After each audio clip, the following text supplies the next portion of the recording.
Hello. Okay, gotta do some housekeeping here on my end.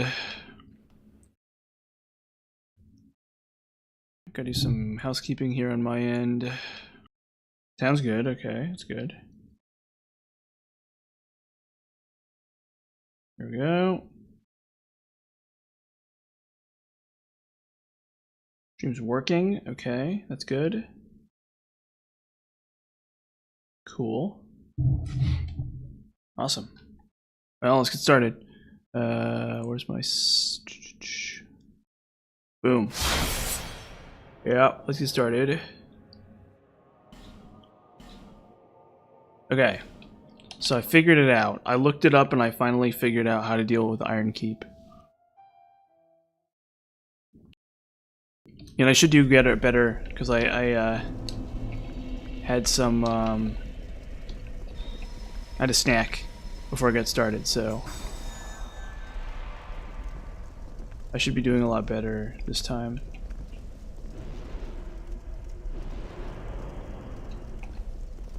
Stupid smelter demon, huh?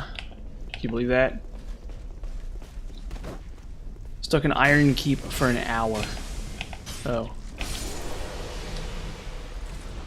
Just amazing. Just great.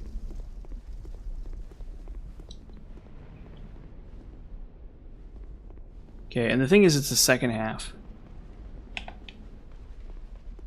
Once I get through this part, it should be easy. Come on.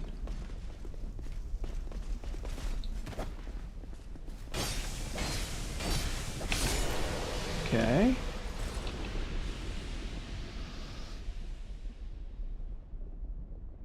Sorry, I was burping. I was belching prodigiously. I had a really good snack before this.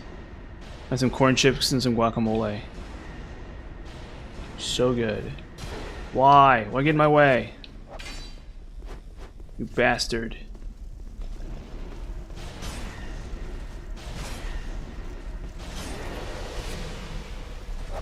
Why? Okay, cool.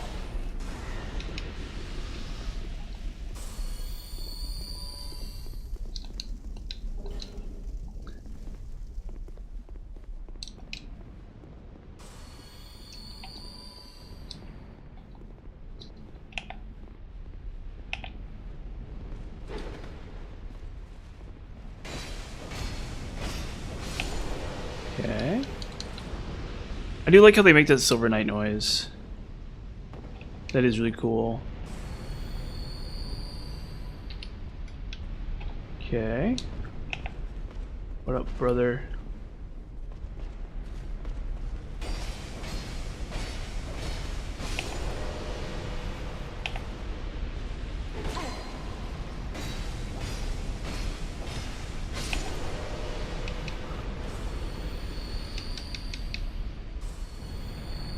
Okay, now I just need to kill this one, and then we're done.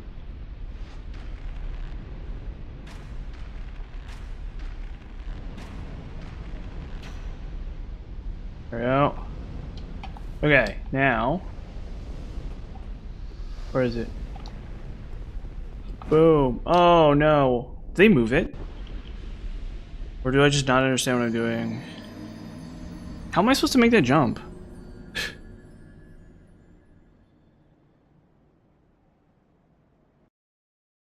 That jump actually seems really hard. Like, I feel like I lined that up really good and everything. Whatever. It's gonna save me so much time. It's gonna save me so much time in the long run. I just don't even care. Because I'm gonna do this on every cycle from now on.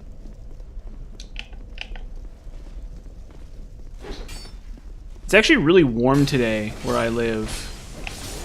It's really throwing me off because it's been real cold the last couple weeks, or the last week or so.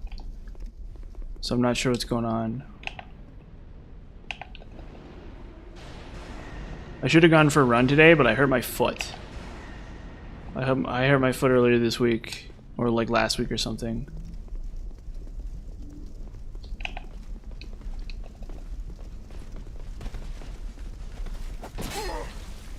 Guys. Oh, Iron Keep. I can't Iron Keep away from you. Why can't I quit you? That's me.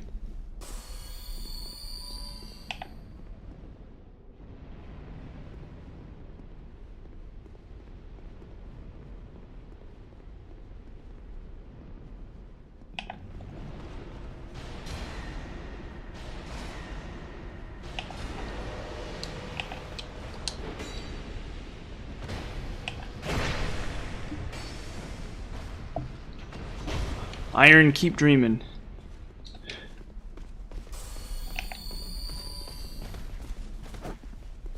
Pretty good. I'm actually doing really good, actually. I've had a really good day. I feel like I had a really productive day, although I played a lot of League of Legends games. Yep, Iron Keep. Oh. It turns out that the iron was the keep we made along the way.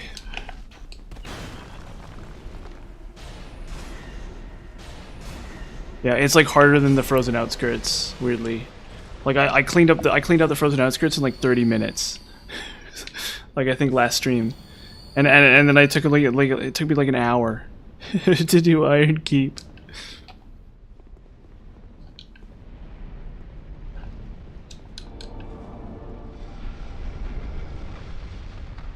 Yeah, it was a nice. I really should have gone for a run today, but I hurt my foot, and so I'm like, eh. But if I could, yeah, I mean, whatever, you know. I've been really good about running every day the last couple months, but since my foot injury, it's been a lot harder. But I'll get better. Problem is we're running out of nice days, at least where I live. If you're, you know, from Australia or something, the nice days are already here. But for me, at least, we only got like we got like half a month left of nice days in the whole year.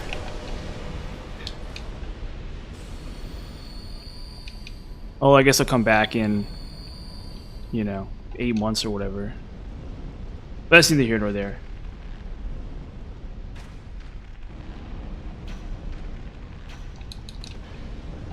But I mean, I guess, you know, running out in the cold is actually kind of nice.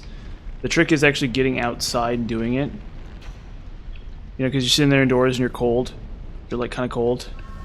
And you're like, how am I supposed to make this jump? Is it possible to make this jump?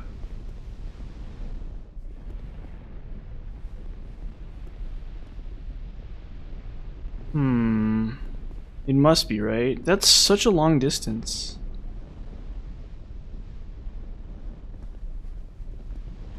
Did they move this or something? No. From the other side. Well, yeah, but how's that a skip? If it's from the other side. Like, I swear to God, I saw a video of it where some guy did it. Or some guy freaking hit it from this side. I don't know. And he only killed that one knight. Well, what is it? Okay, here we go. Dark Souls 2, Iron Keep, Fast Smelter. I've been here for like okay. Secret shortcut to Smelter Demon. Okay, I watched this video. Oh, I can't. I gotta mute the audio so nobody knows. So YouTube doesn't explode with anger at me. I tried to play like a meme last time, and they. Okay. Did they move it in Scholar? No. Okay. Okay. No. I think I just maybe take off all my stuff.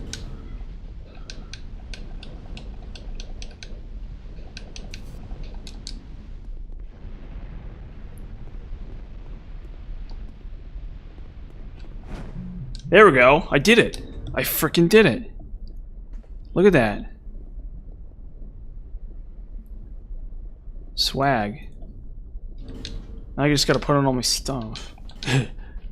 Well, that's a small price to pay in the grand scheme of things. It looks like you wouldn't be able to make that jump. But this will save me a lot of time. So you'll have to forgive me for looking it up. For cheating. For hacking. For no clipping through the bounds or whatever. Or is it dark? Dark. Okay, there we go. Ring of Blades. Yeah, yeah. I thought maybe they had moved it in Scholar, but no, that's the trick. Yeah, but your equip load affects your jump distance or something like that too. So I really don't have very much equip room, right? What is it? Oh, Flynn's Ring.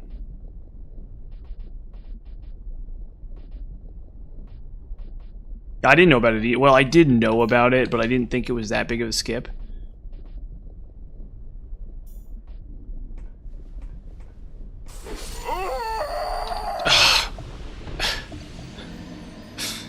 There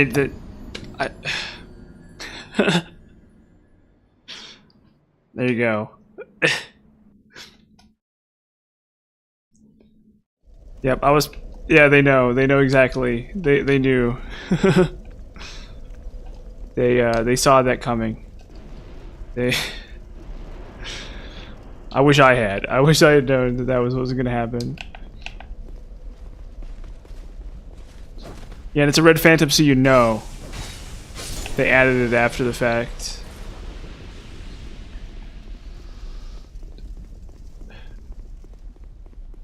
Just ridiculous. Okay, we just do it again. Come on.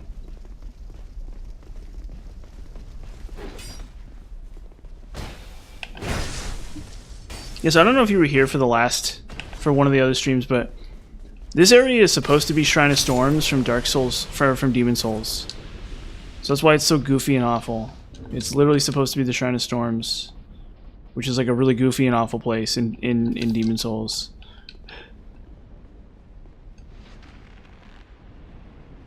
Okay, let's see if I can aggro him without aggroing the other guy.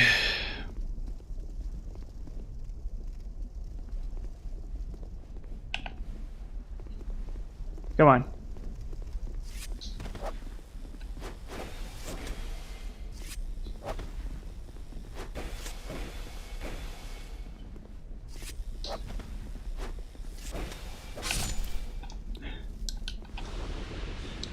See, I should have known better. I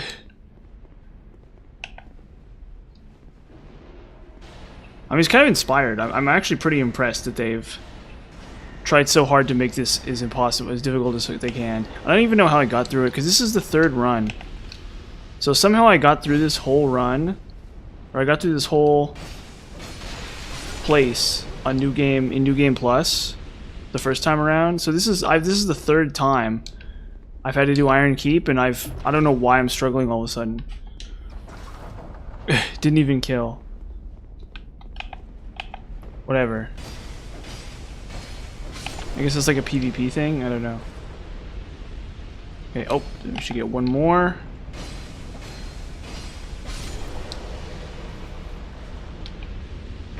Oh boy. No, no, no, no. Once I kill Forlorn here, though, that's the last time he ever shows up.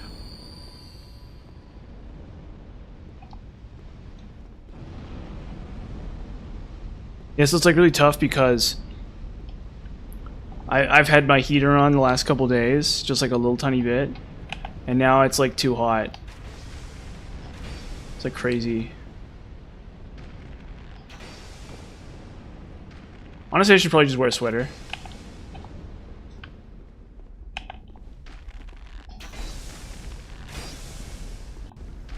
Please poison. Oh, I think you can't actually. He's like immune to it or something.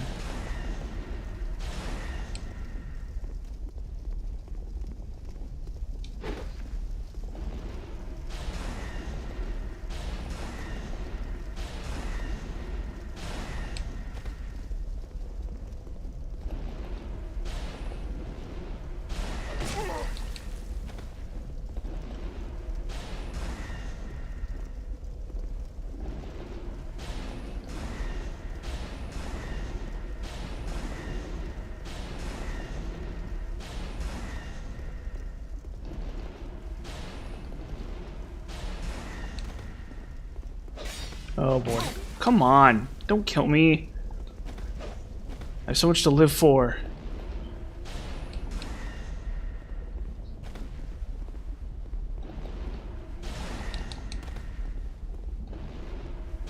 There we go. Finally. I have so much to live for. My pixels have so much to live for. I have four weird bone things to look out for on my back. And I have straw all around my neck. It's like you wouldn't kill a guy with like a goofy hat on, would you?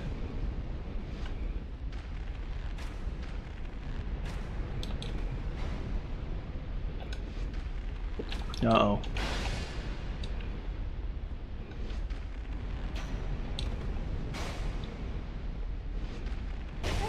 Dang it.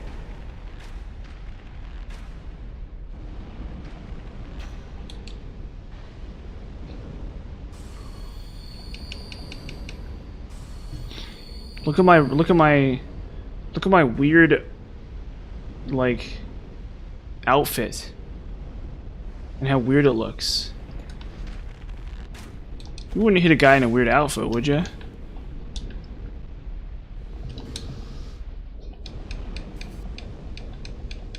And I don't have to see him again, so okay, we gotta line it up, line it up, line it up. Whoa, yeah, heck yeah.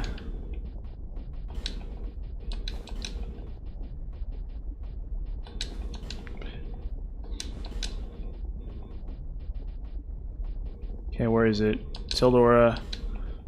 Okay, Ring of Blades. Let's actually go Stone Ring for a second here. So I can kill this guy. Where is it? Come on. Come on. Flynn's Ring. I never unequip this thing, so it's like really tough to remember where it is. There it is, okay. And then Ring of Binding.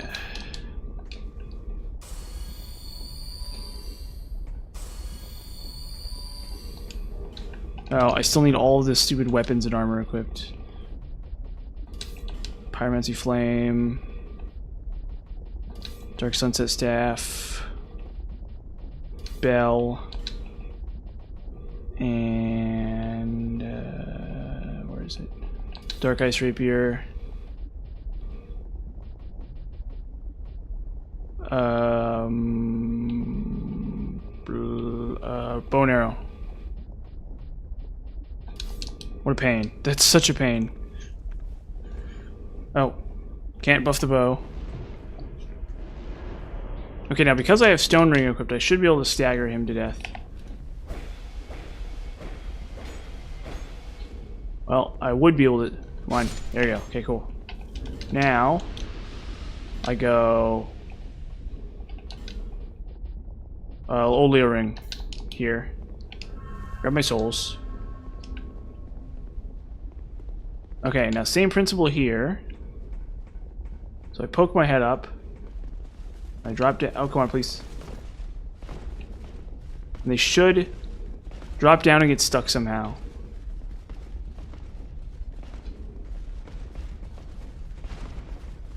I think. Yeah, okay, exactly. So I... Oh, wait, no. One of them doesn't somehow. Okay, cool. Pop open this. Zweihander. Okay, cool. That's actually really good to know. I got really lucky and I found one off a spider, but...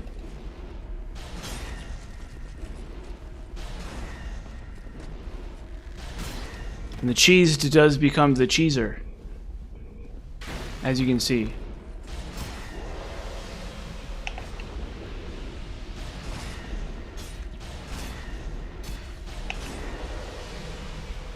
Same principle here. Hey, buddy.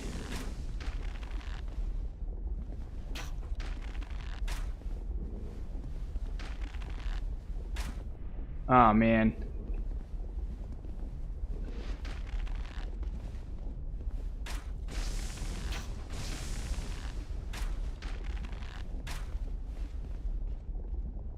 I should probably just drop down here. Honestly. Let's try it. We'll try it. We'll have faith if this doesn't punish me too hard. No! My faith was misplaced.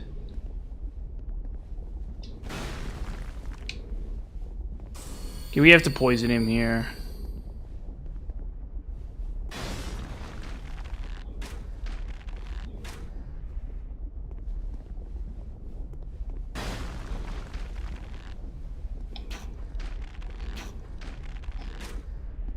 Well, oop.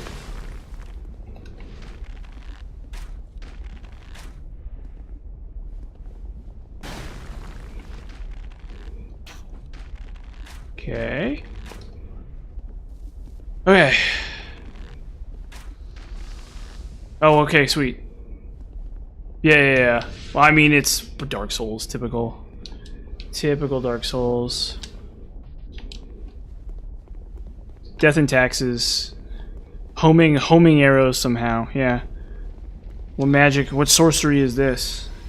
You know? And you pick them up and stuff, and it's like the developers don't even have the courtesy to be like, they're enchanted, right? It's like that would be, I'd be if I read them and it was like they're magically infused or something to home, I'd be like, yeah, okay, whatever. But no, the developers are just like, yeah, let's just have the arrows home and just like not even be honest with it.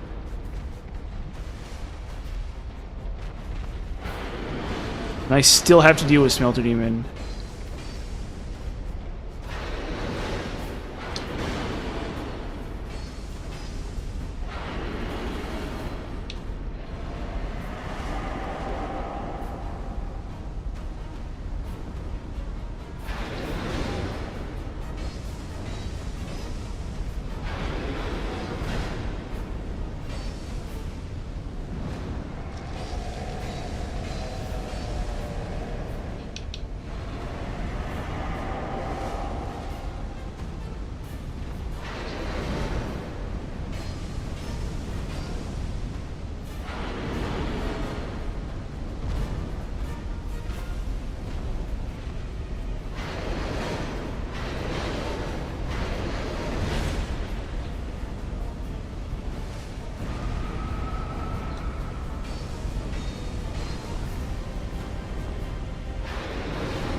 You can tell they're part of this boss.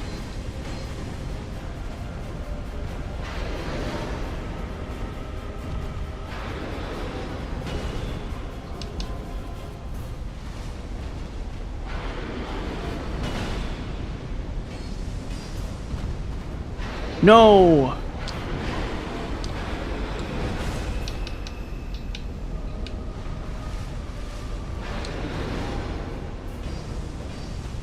There we go, jeez. Thank goodness for stupid... For, whatever it's called. Thank goodness for... Oh, and I still have to deal with the second half of this place, too. Thank goodness for,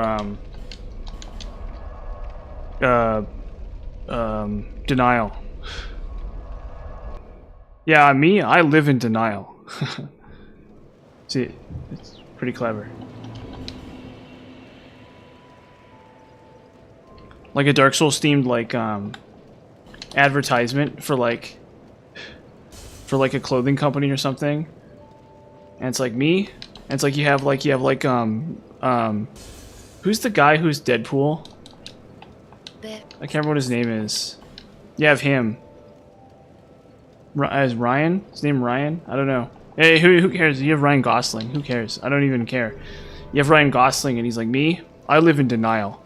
And he has like a t-shirt on that has like the denial logo on it. Like the little like spark thing. Yeah, Ryan Reynolds. Exactly. Oh yeah, his name is Reynolds, yeah.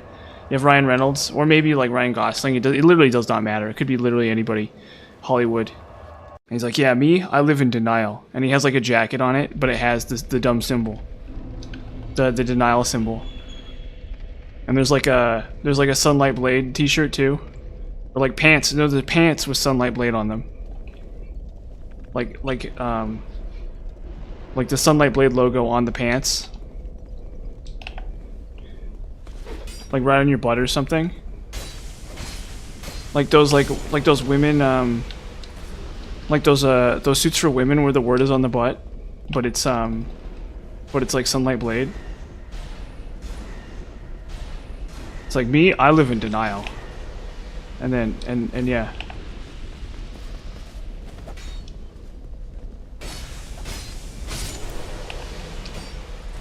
And you have Ryan Reynolds. Yeah, Ryan Reynolds or Ryan Gosling. I don't care. I can tell them. I really can tell them apart. But you know, it's like whatever. I think Ryan Gosling was in the Blade Runner film from a couple years back that I didn't much care for. I thought it was okay. It was kind of boring, which I guess was something that people said about the original Blade Runner too. But I think it was a lot. It didn't really have the magic of the original Blade Runner, I guess. I don't know. But anyway, yeah. And then it's like, and then maybe you have like some like pants with or you have like a suit, but it's like covered. Oh yeah, and then the Nar Alma robes, and you can also buy like the Nar Alma robes with like straw and like the bones and stuff. Where do they source these bones from? I don't know. What creature has bones like this? I don't know. They're made of like plastic or something. They're made of like a cheap plastic. And the jewelry collection too. You get oh god, please. You get the Flynn's ring. The wedding collection. It's like you go almost like, honey, would you marry me? And it's like it's like the Ring of Binding or something, or the Coveted Silver Serpent ring. It's like, baby, would you make me the happiest woman in the world? And you give her like the Abyss Seal or something. And then you have like a Dark Souls 2 themed wedding, where like all the grooms have to, or all the groomsmen have to dress up like Alon Knights, and all the bridesmaids have to dress up like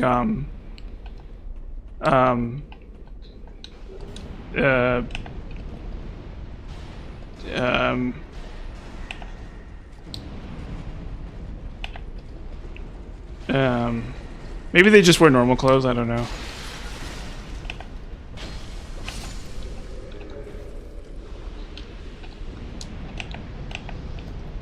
Like Dark Souls 2 wear is like a lifestyle. And the whole brand is called Denial. Well, yeah, sure, why not?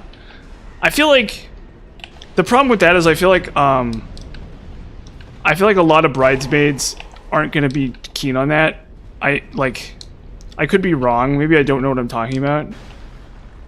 But that feels like the kind of thing that like somebody would be annoyed by. Like somebody would be really annoyed by. Yeah, but that's the first thing that comes to mind, definitely. But I definitely feel like that's not something that like bridesmaids would actually like to wear. Maybe I'm wrong.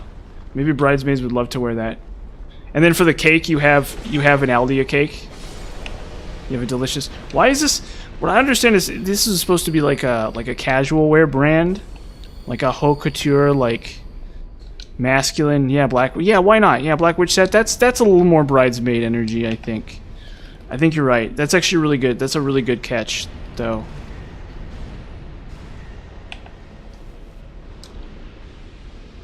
That's a really good catch. Yeah. So, but I don't know how I've gotten from casual wear to like wedding, to like whole wedding. Like, is this a wedding planning business now? I'm confused. I guess maybe technically wedding clothing is fashion. Oh god, please. There we go.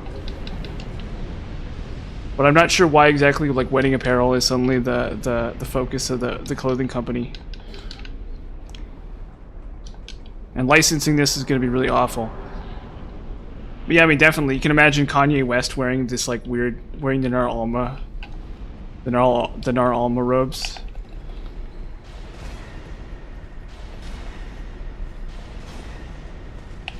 Charge like $1,000 for those. Oh god. Yeah, this is the drift here is like absolutely incredible because, oh no, please.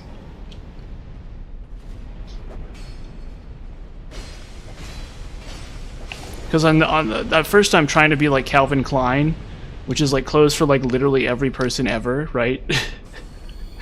And then I'm trying to be like a wedding company or something that like plans weddings, I guess.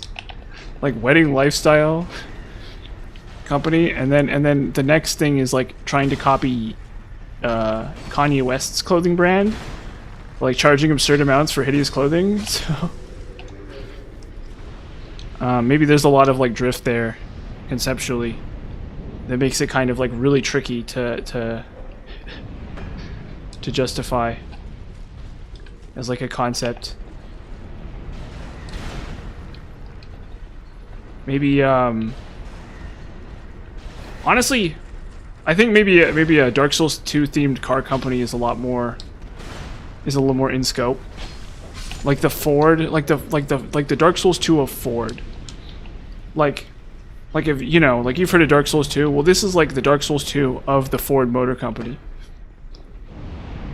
And we make trucks and sedans. And then the clothing is just like a byproduct of that. Right, okay, hold up. I got a denial. Honestly, no. We'll fight this guy. I got a denial. And then the clothing is just a byproduct. It's just like a second afterthought, right? Like, you know, you have the car, and then the car has the denial logo on it. And it looks like crap. It's like really ugly. And the cars are like really like disgusting and hideous for no reason. It's like Cybertrucks, but they're not even like, there's like nothing fancy about them. God, oh god, oh god.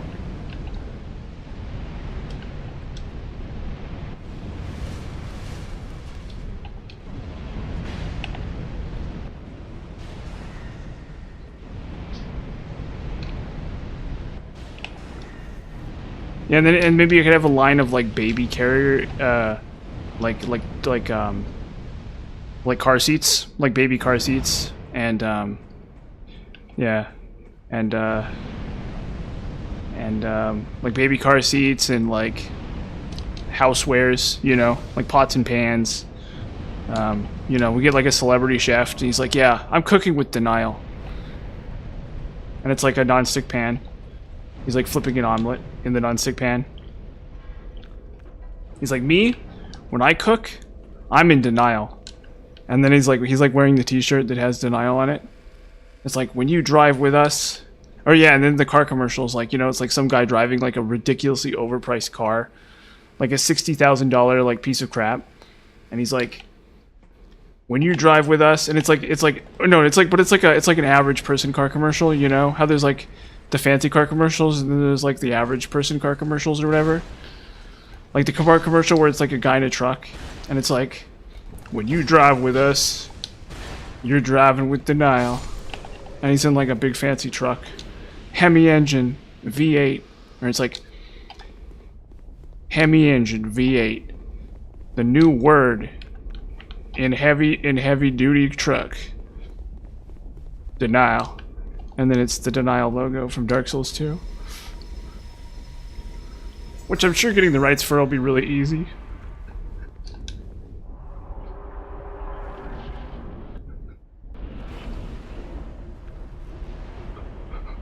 That'll be the least of my worries.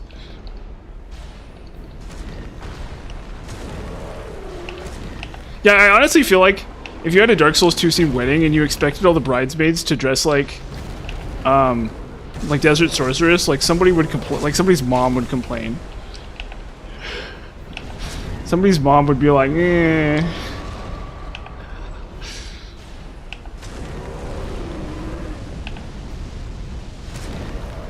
I think Black Witch said is a lot more, whoa, uh-oh. Lot more like grandpa friendly or whatever. Grandpa and grandma friendly. It's a problem with trendy weddings.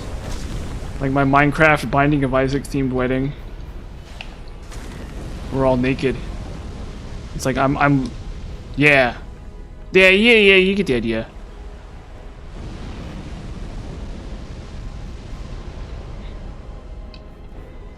That's what people want out of their weddings. They want class. And there's nothing classy like Dark Souls 2, that's for sure. Dark Souls 2 just screams class. I think maybe the brand is a little confused here, right? Because we're supposed to be like a classy wedding company and like a classy clothing company and a truck manufacturer. Oh shoot, God! Killed me. I thought I was out of the range of that. And like I guess maybe we could get into textbooks too. Like geography textbooks.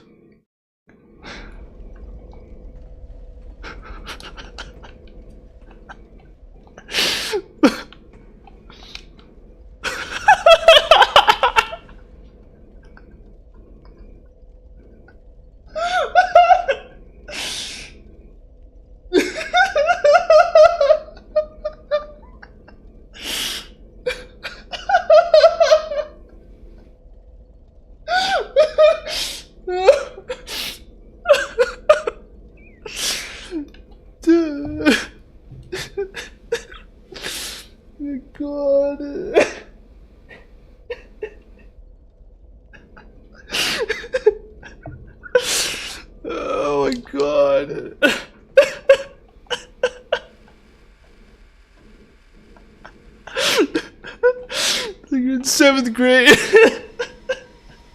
It's like, oh, you know that wedding company, that wedding truck company, that wedding car company, that company that makes clothes and like weddings and trucks. Yeah, they also made our geography textbook. You're in Miss like Hoover's class or whatever.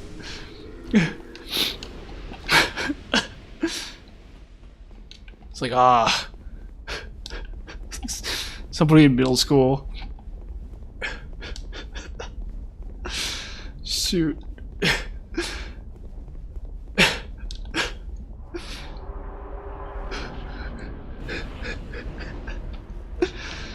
I think maybe the scope is getting a little bloated here.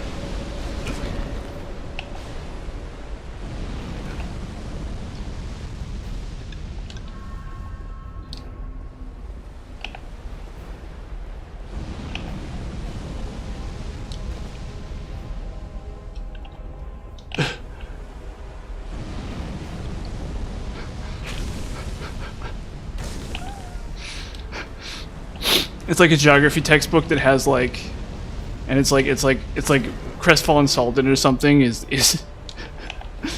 like it's like the little mascot. Oh my god! Oh, I died Iron King. Crestfallen Sultan is like the little mascot, and there's like it's like Strait of Elaphis. It's like, for a game that came out, you know, like 20 years before you have your geography class.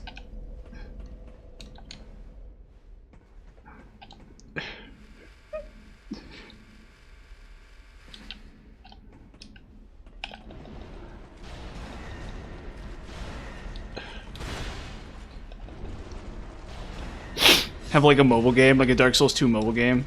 Yeah, why not? We're in game development now too. Why not? Yeah, just everything. Just every industry. Pharmaceuticals, baby formula, plastic toys, hardware stores. Yeah, just everything is Dark Souls 2 themed now.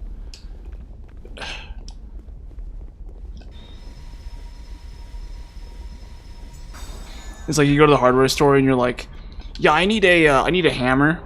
And the guy's like, oh, here, this way, and it looks like a crappy hammer from, like, Dark Souls 2. It's like, do you have a normal hammer? It's like, do you guys have a normal hammer? It's like, no, this is the only one we have. And it's like the hammer that, like, what's his face? The blue guy, or, the blacksmith is, like, using. It's like, no normal hammer, huh?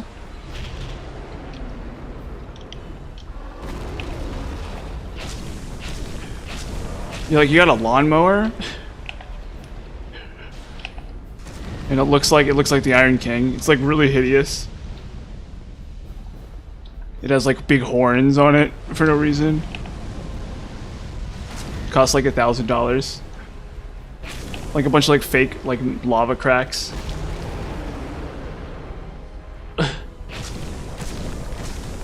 like buy a propane grill. It looks like Mytha, the Baneful Queen. It's got like a big snake woman on it.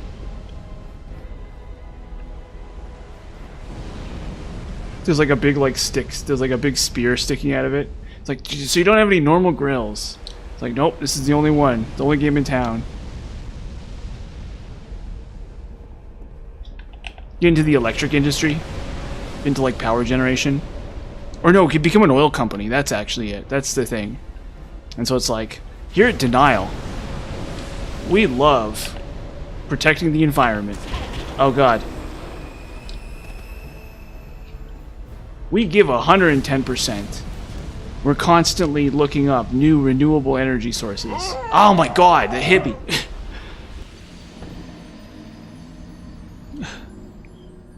Such as Estus. And the Curse of Undeath. And there's like Aldea. He's like burning. There's like a bunch of like garbage or something, and like Aldea's like sitting on top of it, burning it or something, or like I don't know, like Pate is like throwing garbage onto like an Aldea, and it's like burning something, and it's like turning a turbine or whatever. And there's like a bunch of guys in hard hats, wearing their Alma robes. You're at Denial. We don't just care. We really super care.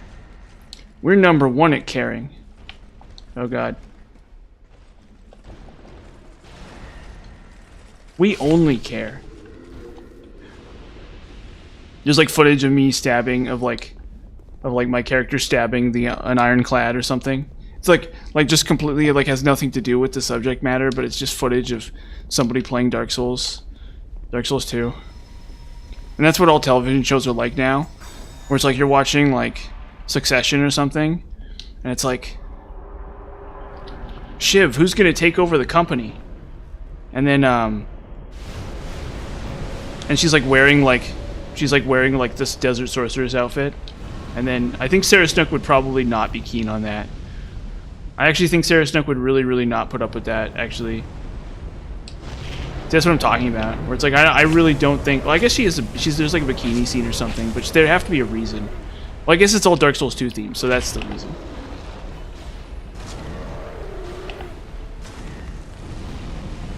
Or something like that. And yeah, and where was I going with this?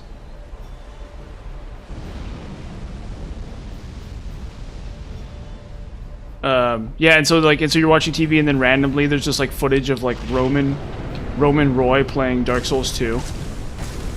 It's like a weirdly large component of the film.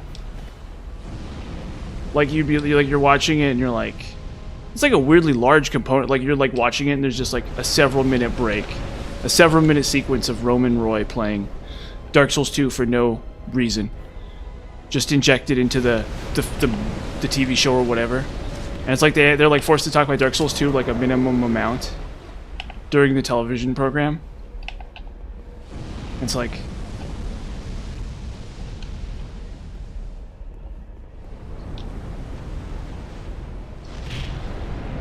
that's what you get with Denial. Oh, am I? Oh, I have Silvercat on. Or I'm still Covetous. Please, no kill.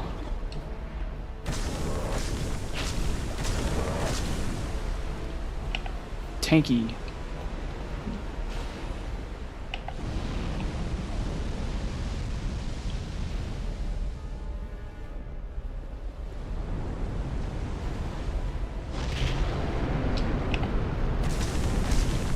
It's like you're in math class. You're in like 8th grade, like algebra, and it's like, okay, turn to page 704 in math in your Dark Souls 2 math book. In your math is humanity book or whatever. There's like a symbol of like a human effigy on it. I feel like I'm just ahead of my time, maybe.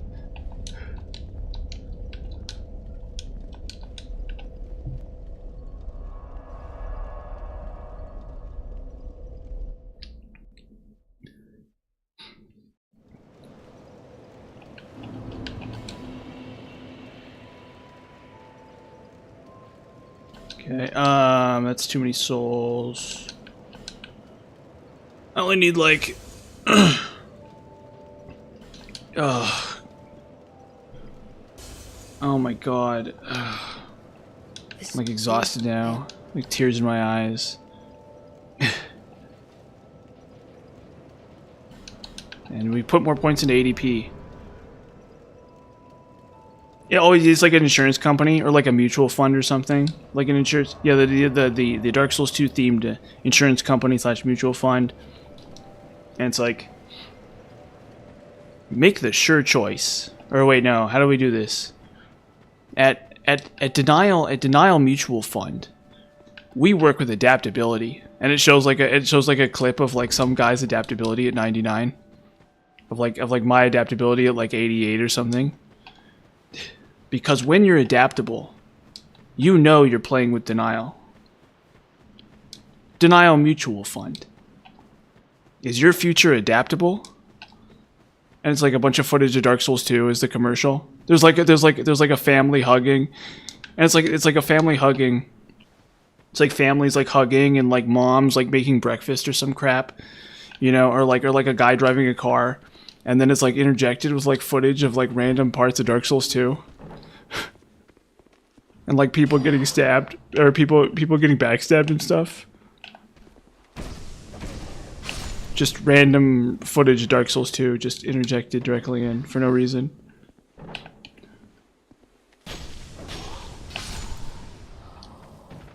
And then it's like you turn on the TV and it's like you've never played Dark Souls 2, like you're like 80 or something and you've never played Dark Souls 2. And you turn on the TV and it's like this is every television program you've ever seen in your whole life. It's like there's just random footage of Dark Souls 2 injected into like everything. And like every commercial. And you're like, what's going on?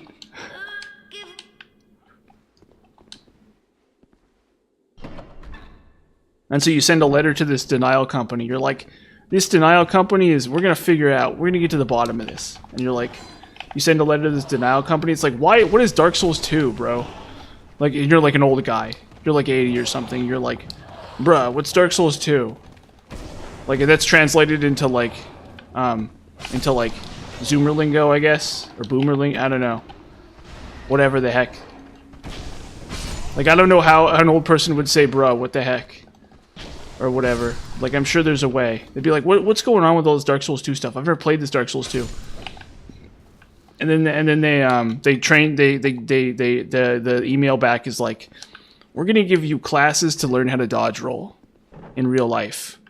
And you go to like a big warehouse and some guy's like, everyone's gonna learn how to dodge roll. And then you spend months and months like training your body to just like flip around like this.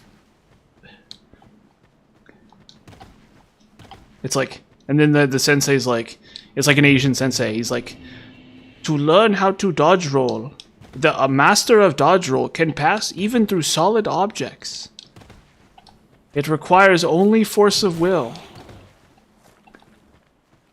And you're like an 80-year-old grandpa, like flipping around like this. There's just like some old guy, just like boom, boom. You talk to him and you're like, he's like, "Hey, Grandpa, how'd you do with that? How'd you do with the, you know, your stupid your ninja flipping class or whatever?" And he's like, "Lol, casual, get good," is what the grandpa says afterwards. Lol, casual, or he says horse but hole or something like that. And then he does the pointing down thing. Something like that. I don't know. That seems like really complicated. But I mean, that's what you get when you think about, like, you know.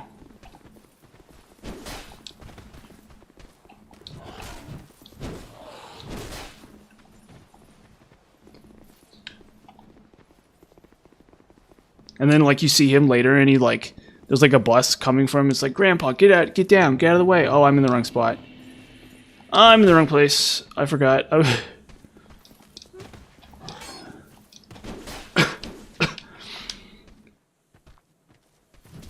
Oh, I'm dead. Whatever. Anyway, so yeah, he's like, it's like, Grandpa, there's a bus coming.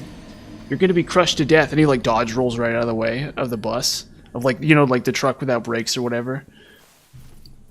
Or like that movie about like the car that can't, or the bus that can't slow down because there's a bomb in it, you know?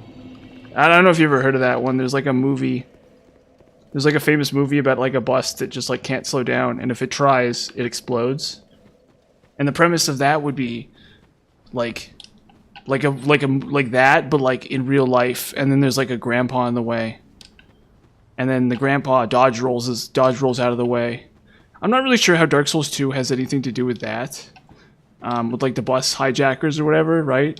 Like, is it just like random? Is there some kind of relationship between the Denial Company, like the globe the globe spanning evil?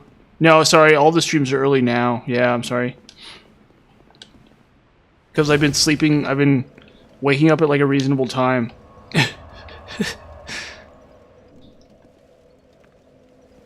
So like all the streams are early right now. If you want me to do a later stream, I'll do a later stream tomorrow. I'll be on like 7 or 8 if that's what you want. I get the feeling for you, for your schedule, it's a problem. But maybe I'll just switch back and I'll just go back to showing up at like 8 or something for a little bit. It's not really an issue for me one way or another, honestly. Other than like I just have to be there, you know? Or here, I guess.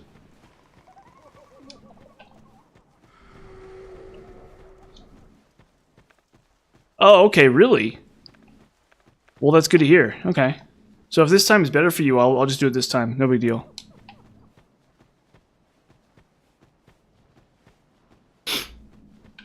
I can do later. But there's somebody, right, who wants later, probably. Somebody on like another side of the planet, maybe. Who might want later. But I don't know for sure.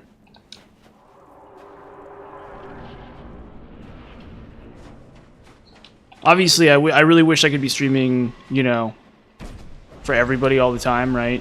Like, that'd be awesome. Yeah, see, that's maybe the theory. That's actually a really great idea, is like, for my Denial Company, the secret motive is I change all the clocks of the world so that everyone has to watch, or so that everyone has the opportunity to watch my Dark Souls 2 streams. Oh god. Yeah, and so I control all of the planet's clocks and timekeeping and like time satellites and stuff, so that everyone can watch my Dark Souls 2 streams. Oh god, and that's on the TV too.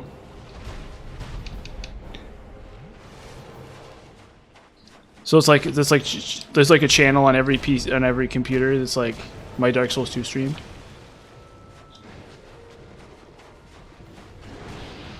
No, honestly, that would be too much pressure. Dude, imagine if like my Dark Souls 2 stream was on TV.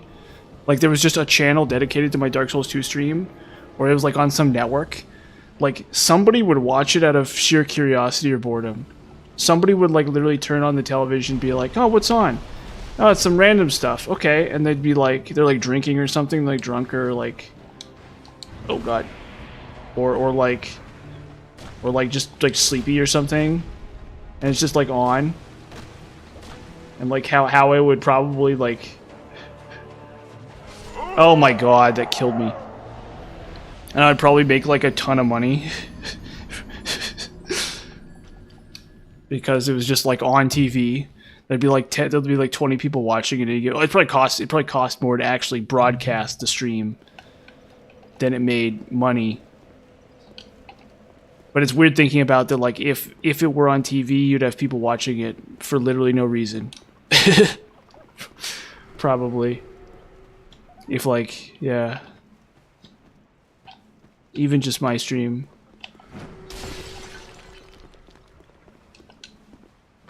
Do Dude, I need to send a letter to Miyazaki and get this denial company started. Like, this is so brilliant. We'll get that denial toilet paper business working. Oh god. You can have a denial brand refrigerator. The Dark Souls refrigerator. Man, that's a lot of pressure though, huh? Like if your product breaks and like somebody's food all goes bad, they like send an email to you, they're like, your Dark Souls refrigerator didn't do very good. And it like affects people's perception of Dark Souls 2. They're like, all my food went bad. I'm boycotting Dark Souls 2. I'm not gonna play this 20-year-old video game anymore. Or something. It's like somebody who never even played Dark Souls 2. And then eventually we can buy like a football team. We can have enough money to buy a football team. We'll buy like the Jets or something, or we'll buy the Cowboys. We'll buy the Dallas Cowboys, and we'll call them the Dark Rays or something. Oh god. Or we'll call them. We'll buy the Well, yeah, no. That's what we'll do. We'll buy oh my god. We'll buy the Dallas Cowboys, and we'll call them like the Sun Guys or something. And they'll be like Solaire. And like the mascot will be like a fuzzy Solaire. Like, you know, like a mask, like not covered in armor, like actual armor, but like a weird fuzzy kind of deal. Because he's like a mascot. Oh god. How have I gotten worse at this game? How have I played this game for months, for just like weeks and weeks and weeks, and gotten worse at it? It feels like, oh god. What did I do wrong? Oh my god. Yeah, what did I do wrong?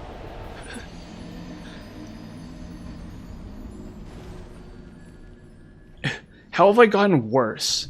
This is like, it's like I've done this is like the fourth run, the fourth set of runs, and I'm dying to Mytha. This is like absolutely ridiculous.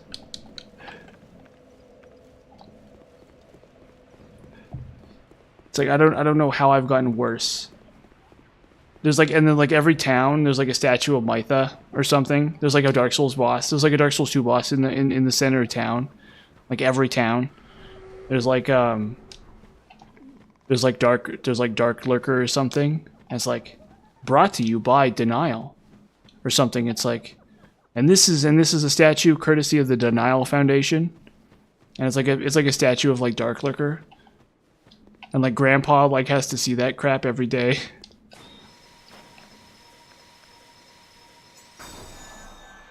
Like grandma's like walking through the park, and there's like, and there's the weird ugly statue from some video game I've never heard of. Like the Covetous Demon.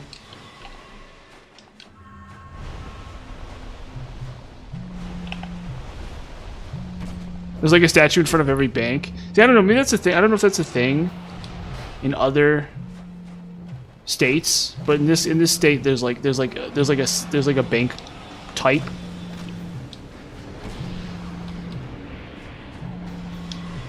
Oh, I have a phone. I'll get a phone call. Oh shit, why do I have a phone call? I'm like, what's that buzzing noise? It's a freaking phone call. 1 second. Shoot. Hello?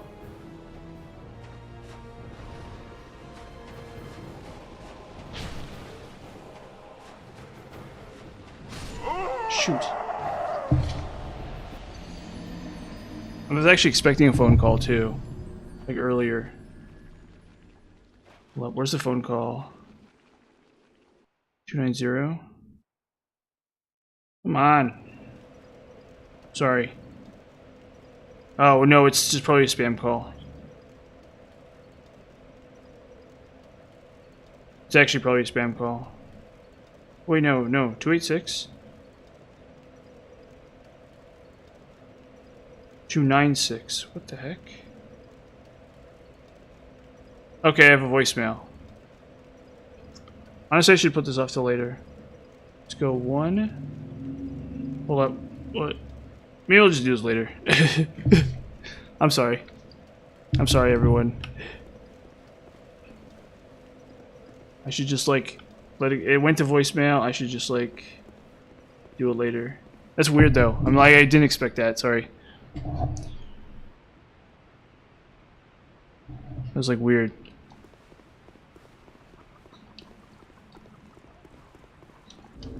Is the stream still working?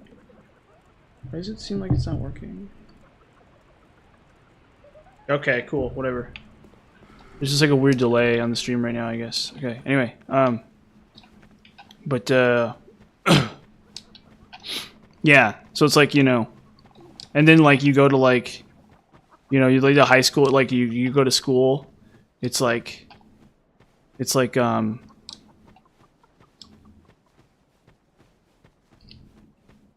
Gravetender Agdane Junior High or whatever.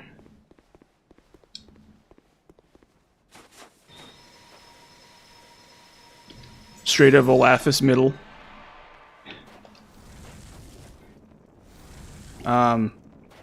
You know, Gavlan, Lonesome Gavlan, the Lonesome Gavlan building at your local university.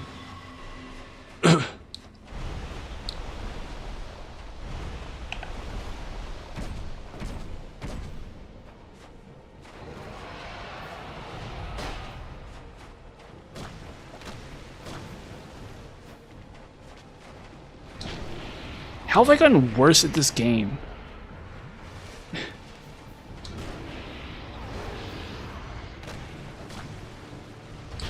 Why? Why am I bad at this game suddenly?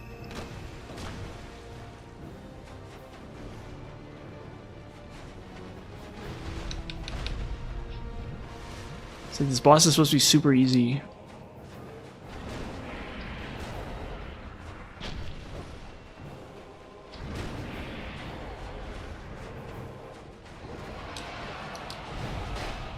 See, I feel bad because I'm pretty sure I know what the call is. It's either a spam call or it's something I do need to answer. But it's one of those things where it's like, it's not like the doctor telling me that I have cancer and I'm gonna die.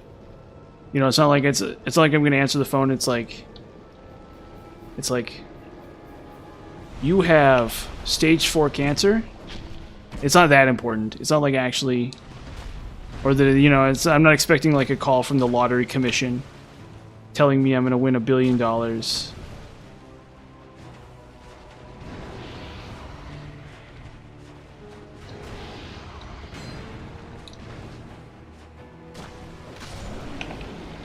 Okay, Silver Cat. Okay, well, took care of that at least.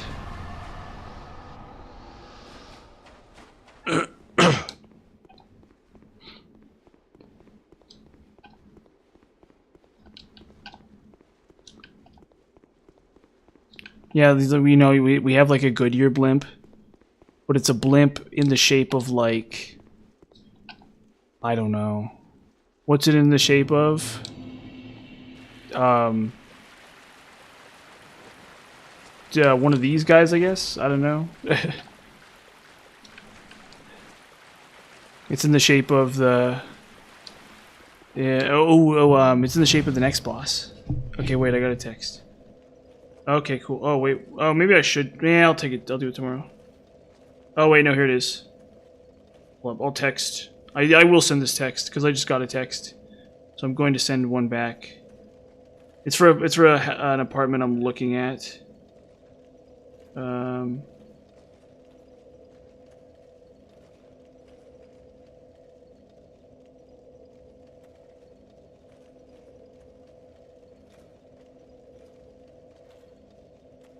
Yeah. Sorry. Yeah, I just sent a text back. Okay. That's it. That's it. Yeah, we're back at it.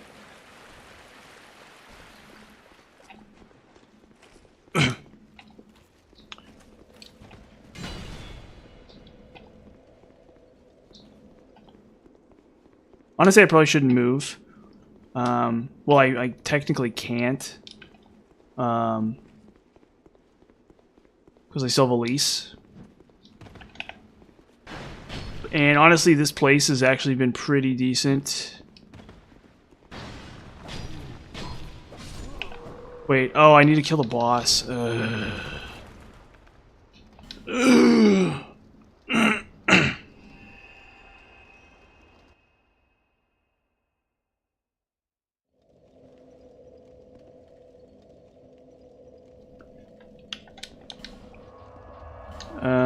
have to kill the stupid boss.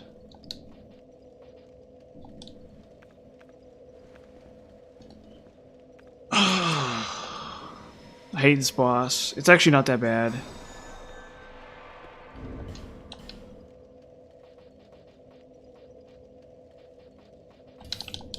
I almost forgot. If I had forgotten this boss, that would have been really bad.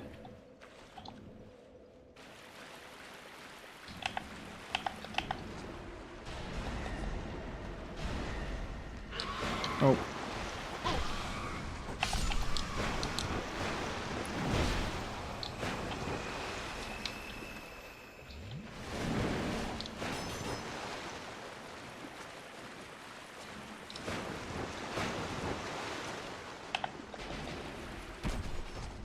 Oh boy.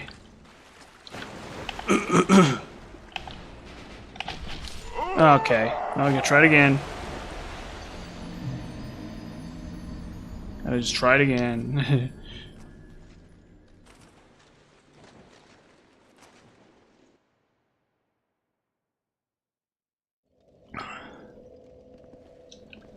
Yeah, just kind of see what's out there in the market, because the apartment I live in, it's not a bad apartment per se. It's in a really central location, which is really nice.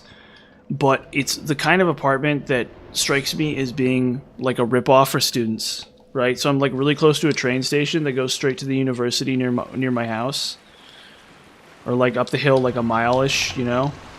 And so to the university, it's only like it's if you catch the train on time, it's like a 10-minute commute to the University of Utah. Or, well, I just gave away exactly where. I literally just doxed myself, like hardcore, actually. But anyway, forget about that for a minute. So yeah, it's like I'm like really close to the university. It's the university near where I live, and so my theory is that the place I'm living right now is a ripoff because it's close to the university, right? So I'm looking at other places because, not necessarily because I want to move, but because if those places are actually just as good as this place, but cheaper, I don't really need to be near the university. And I've had other issues with this place. Like I'm having an issue right now where they're charging me an arm and a leg for sewer service. And it's like I go to the office and I'm like, hey, so what's up with the sewer bill? What's up with like the wastewater bill? And they're like, it's like $70. Like I used to live in a place where every like in the middle of summer, I'd pay like $100 for electricity. I'd pay like over $100 for electricity just to cool my apartment because the apartment would get really hot. And you know, like, so I'm not like super outraged by like a really crazy bill like that. But it's like weird. It's like, why is sewage the bill that I'm being charged like $1 trillion for? And so I go to the office and they're like, we don't know. Go talk to the company. And I'm like, okay. And so I call the company and I'm like, what's up with this big, huge bill? And they're like, oh, well, the city just charged us more, so we just charge you more. And I'm like, they didn't say it like that, but you get the idea. And I'm like, okay. So there's like literally no explanation from anybody why my sewer bill is like way higher. And the problem is I'm still in the lease. I still have a lease for another like at least 6 months. But it's like every time I go to bed, like, well, I mean, it's better than the place I used to live where it's like I'd hear the person above me every time they were there. And I actually really regret moving because I actually really liked her. She was a good friend of mine. But after a while, I just got sick of it and I was just like, I'm moving. But it's like retrospectively, if I could go back, I would, just because it was so much cheaper. Oh my god. Oh, sorry, I think I bumped the mic there. Yeah, if I could go back, I totally would. I totally freaking would, 100%. Just because it was cheaper, and I knew her. She was my friend. It's like a wire mother, cloth mother kind of thing, where it's like, you know, you'll put up with annoying crap from people you like, to a certain extent. But for some reason, I just got sick of it, I guess. Oh, come on, he comes back. No. No. No, I hate New Game Plus. No. No. Why Dark Souls 2? Why? It's like killed by a wonky hitbox. NPC Invader returns. Awesome. Killed.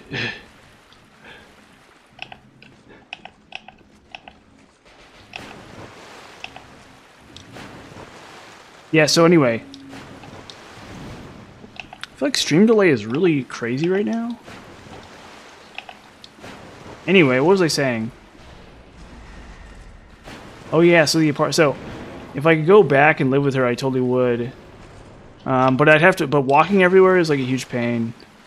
Like getting to the grocery store and stuff was like a massive pain. So I like got sick of it. There's like a bunch of reasons why I did it. And I didn't have on-site laundry there either. So it's like a huge pain to clean my clothing. To like pay, and it's like pay a bunch of money to a laundromat.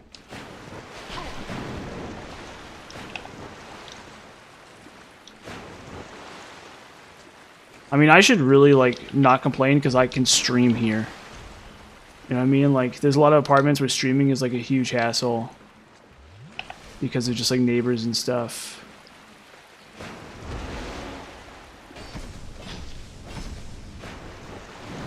Oh my god, it's gonna. Oh, so maybe that's all the reason more why I should actually stay, but I don't know. But I'll look, and then I feel kind of like a scumbag because she's like, you know, when are you gonna move in? And it's like I haven't even told her that I'm not. I'm in a lease, and so I either have to find somebody to take my lease, or I have to. So it's like I'm not going to. So that's what you know. So I'm basically gonna go tomorrow morning. I'm gonna look at it, and I'm gonna be like, "Yeah, I actually can't take it. Sorry." It feels a little scummy. Oh shoot! I forgot about the dog. Awesome! Hooray! Level design. It's like imagine being at Dark Souls 2 design boot camp, and you know Miyazaki's there, or not Miyazaki. It's whoever the director of this game was, and he's like, make those players hate their lives. Put that invader. Make that invader respawn indefinitely. Oh my god, he's gonna come back too. No. No. Oh god. Ostone farming, I guess. I guess I'm farming Ostones. As for all the good those do. Yeah, hopefully I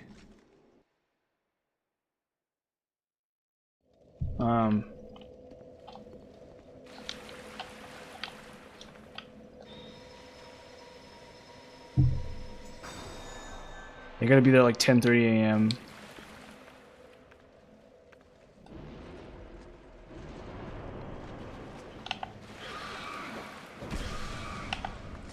Because this is how you're supposed to be able to farm Ostones.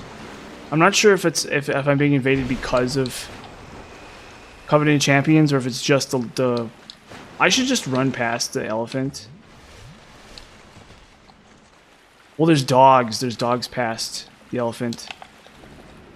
There's like 2 more dogs.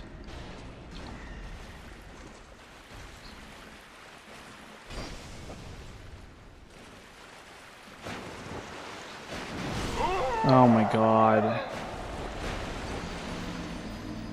I just have to kill the elephant.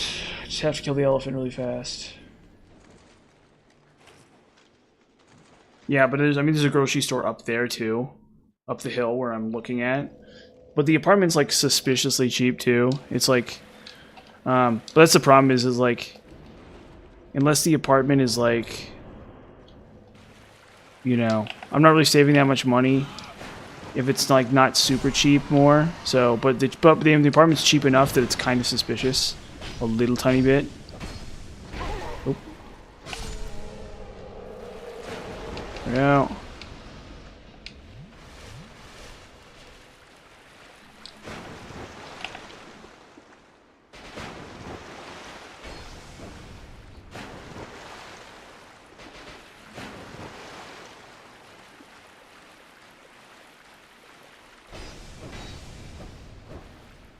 We'll see.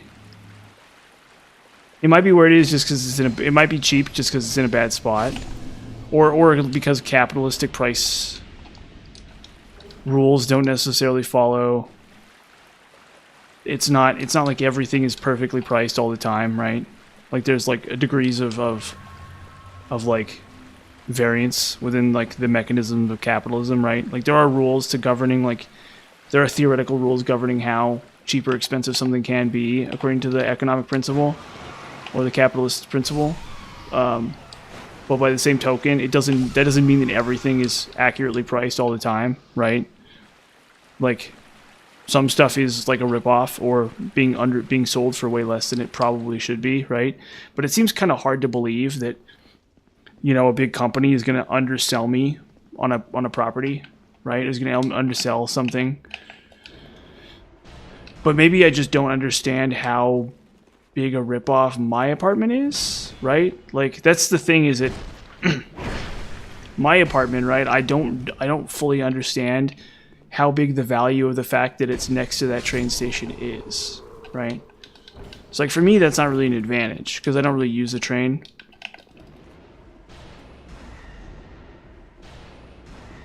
But for a lot of people, that train is like a really huge deal, right? And so a significant driving factor of the price could be the train station nearby. I don't know. But this place that I'm looking at could also just be a huge ripoff and could just suck bad and be like a terrible place to live. But I know the feel, I know the vibe of that kind of establishment, so we'll see.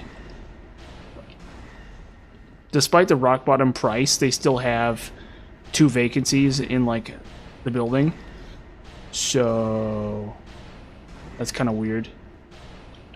Well, I wouldn't say it's like super weird. And there's a lot of crappy old places around.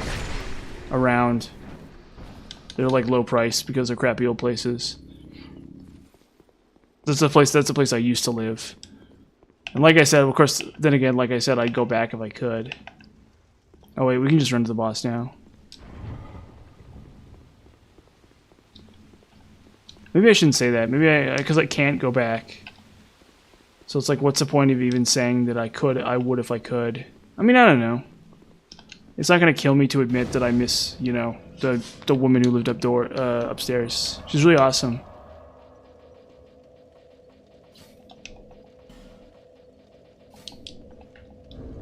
There's life for you, you know. Okay, we need Dark Clutch Ring, and we need Dark. We need Dark. We need Kaith's Chime, because we're gonna Scrap Soul Life this. It's not that big a deal, but it's the kind of thing that does actually matter. And we don't have to Scrap Soul Life this. We could also Pyromancy this too, but I think Pyromancy's cast less quickly. So we kind of have to. Okay, I think we kind of have to Scrap Soul Life this. Go on. Boom. Boom. Why did that not work? Oh, it did work. Swag.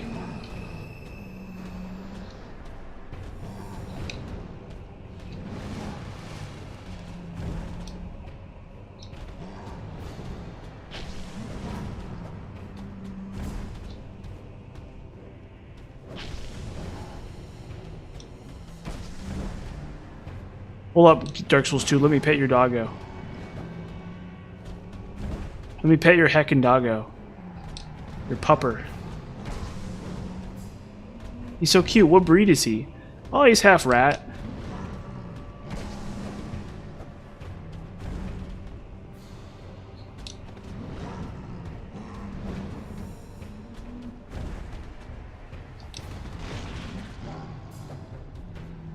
He's also hard to hit with my sword. Let me scritch your doggo.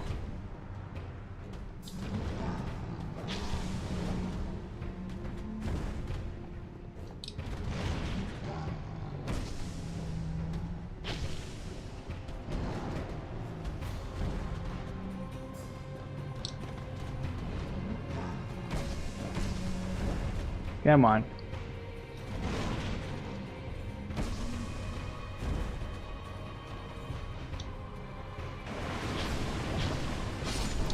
Okay, cool.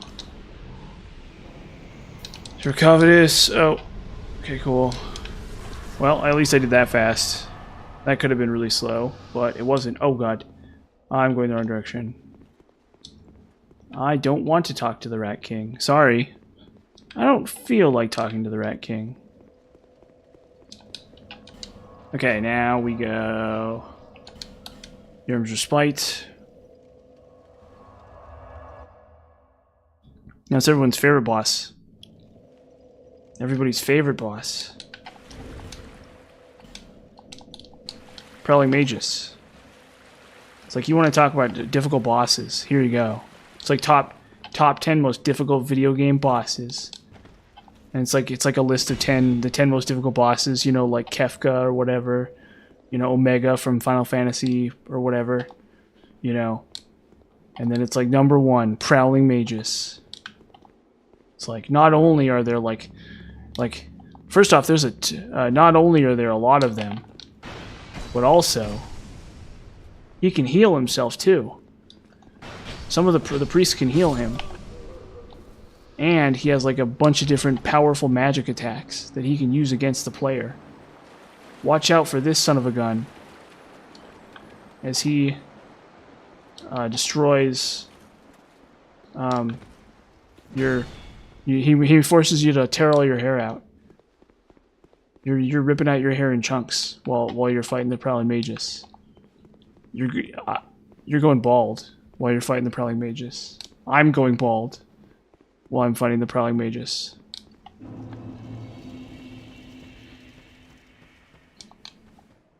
And then it's like me reading that article, and it's like my hair is, and I look in a mirror and I see that my hair is falling out, and I'm like, wow. They know what they're talking about. Yeah, we'll just do this. We're cool. Oh. The spider shows up.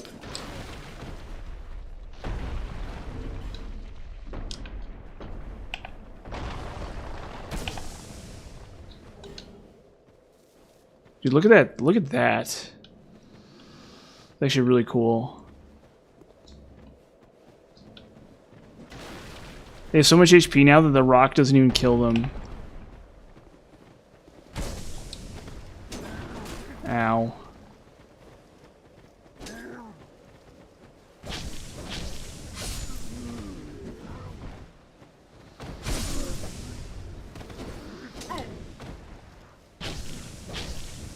Please don't kill me. No.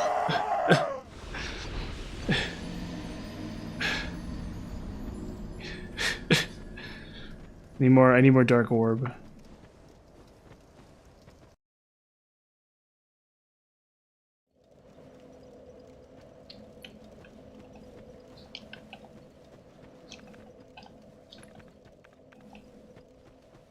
Let's actually use Scraps of Life like I...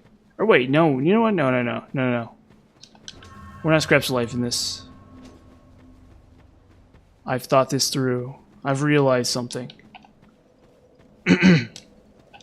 I've grown as a person. Where is it?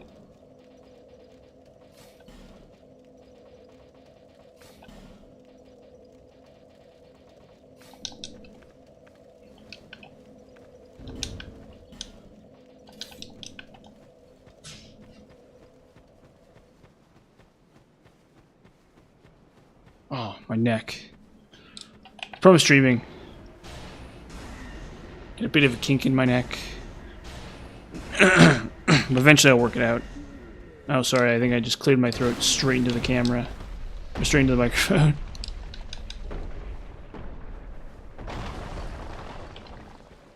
I might need to get some water. Because I had a salty snack right before I started stream.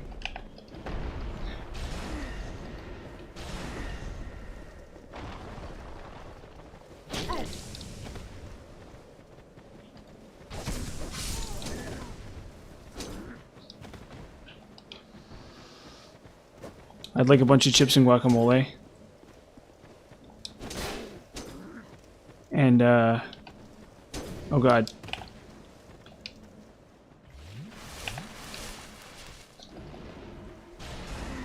Dude, I don't know what happened, like why I've gotten worse at this game.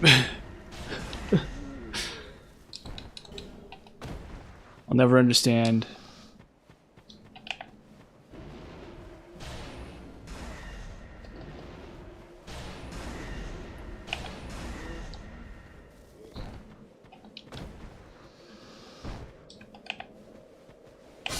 Stab.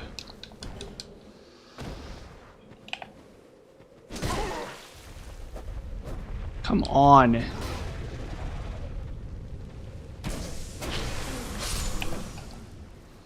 Well, I don't want her to despawn. Oh, wow. Okay. Shoot. I actually want to damage her because it carries over into the fight.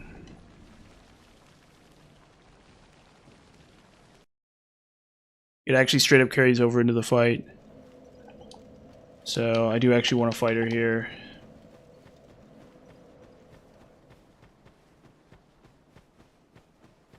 Oh. Yeah, I had a couple league games today. And I actually did pretty good. Well, I didn't do good at all, actually. We did really terrible. Me and a buddy of mine. Me and a guy I met playing League of Legends like a long time ago. And we've duoed plenty of times. We're always really bad at it because we don't really like work together. Like League of Legends is a lot about like synergies and stuff between characters and like there's a lot of nuance to it, but it's like synergy between characters is like a big deal. And we're like not doing that at all. We're just like playing random characters. It's like, you know, on the other end of that system there's like two guys who are like working really closely together and know what they're doing more or less. Or not necessarily that, but like they at least have a plan. At least like, oh, if I play this character and you play this character, those two characters can work together and then we can like, you know, do really cool stuff, right? But that's not what we're doing. We're just like doing random stuff. So we look like huge idiots.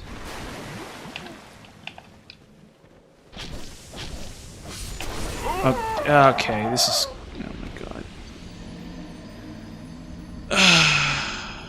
I can despawn him, but I actually want to put damage down on him. I also haven't fought him like this yet.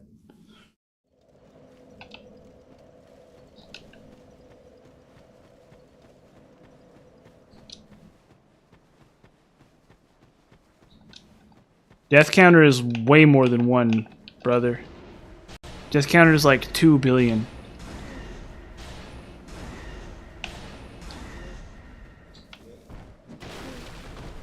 I wish death counter was only a 1.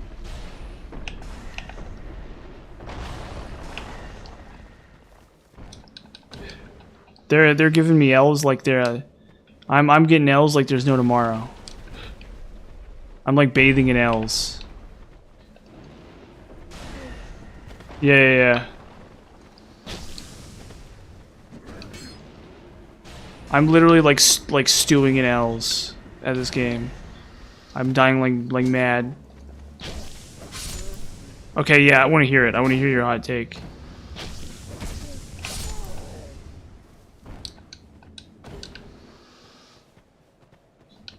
Is it the Dark Souls 2 is bad? Because that's funny. It is really funny.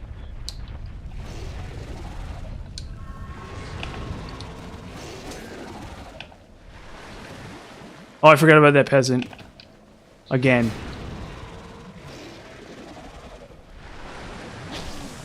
Oh yeah, okay, I agree with that. Yeah, that's 100% true.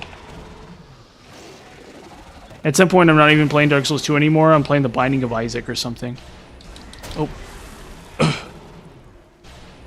This is pretty cool, though. I have to admit, this is really cool as like a concept. But I think in execution, it's like really like... Okay, he just leaves. Whatever.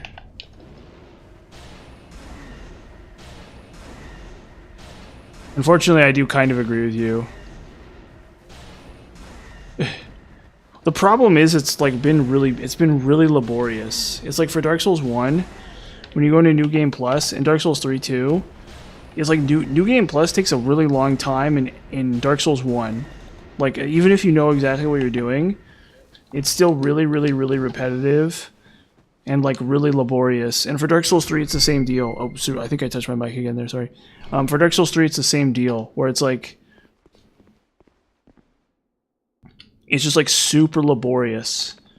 It's just like really, really, really, really, really laborious. Like you're beating the game 8 times in a row, right? Like, that's bound to, it's not, I wouldn't say it gets old. With the same character too, right? Like, it's not that it gets old.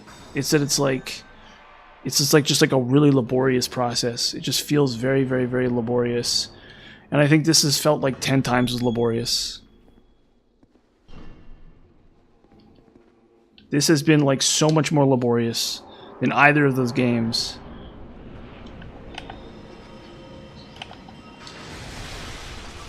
You'll never really I feel like this is the easiest way to understand how different those two games are. How different Dark Souls 2 is from Dark Souls 1 and 3. And like why people think that Dark Souls 1 and 3 are so similar is because comparatively they are. This is just like completely insane. Not necessarily in a bad way, but in a way that is very noticeable. Uh-oh.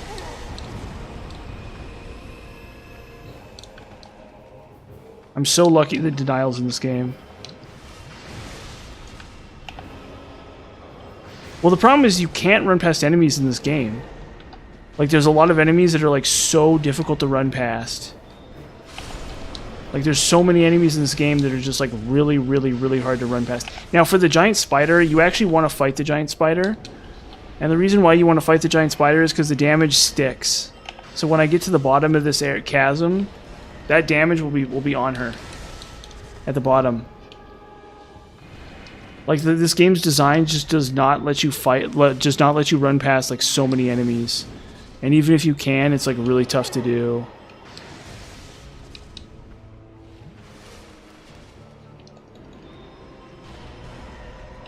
Like, this game's design is this game's design is literally designed to stop you from running past stuff. Which is, like, so difficult to deal with. Like, so deeply frustrating.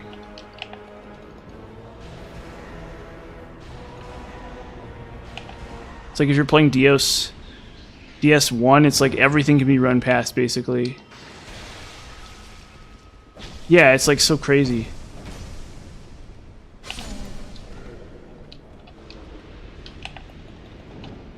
Like, it breathes new life into the debate about Scholar being worse than DS2. Like, it legitimately breathes so much life into that argument.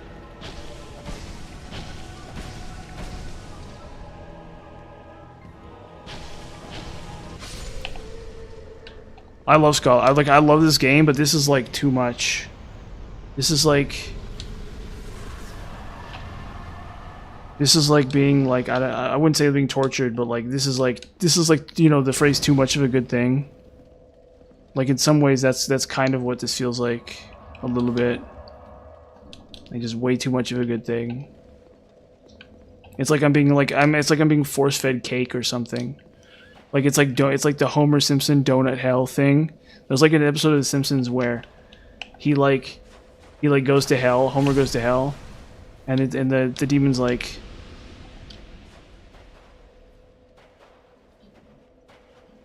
Yeah, I think that's also true too. It's, like, really frustrating. Like, Dark Souls 1 and 3 is like you fight one enemy at a time, but they're, like, really dangerous enemies, right? Like, there's a big huge, like, monster with a big huge sword, and it's like you fight him one at a time, and he's, like, really dangerous. And there aren't all these moments where it's like there just aren't as many moments where there's, like, hundreds of enemies that are all, like, really dangerous.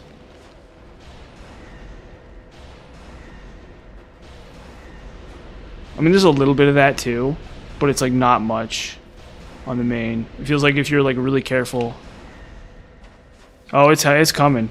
That's what I'm working on right now. It's gonna be a while, but it's coming, and I'll probably go over some areas too. It'll probably be a little bit more in depth than the other ones, because this game kind of needs that.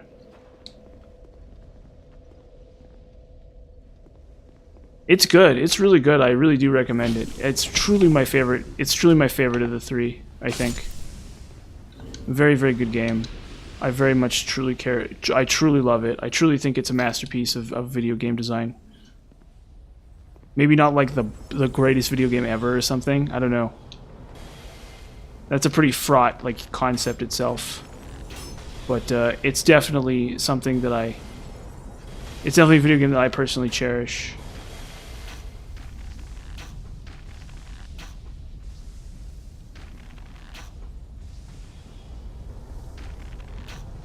Oh yeah, Pyromancer is really fun. Yeah, you're gonna have fun with that. That's a really good way to start it out. Very, very fun. It just takes a while to get started, but once you get into it, it's like really fun. Why am I killing these guys? I think I don't have to. Or wait. Yeah, I don't have to kill these guys. It's definitely, I think it's I wouldn't call it the most rewarding game of this. Yeah, I love Dark Souls 1. It's like I don't know. It's just like a perfect storm. It's just like they just got lucky, or they did it right, or some combination of factors. And they just made a video game that I find irresistible. It's probably the one I've played the least too, just because it's the most simple. Oh shoot.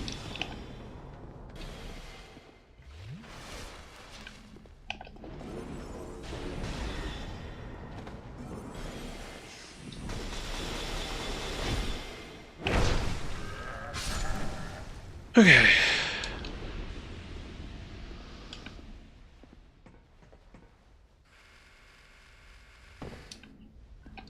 It's in some ways yeah, basically. In some ways it's in Dark Souls 1, in some ways it's better than Sorcerer.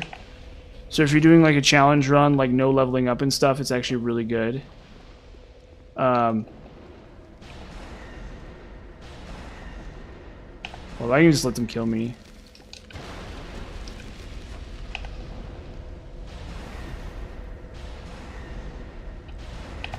Yeah. So if you're doing like a, like a level 1 run or something, but it's actually really great. The problem with it is it falls off a lot in... Oh, if you have a torch, they ignore you? Let me try that, actually. Are they scared of fire? No way. Hold up.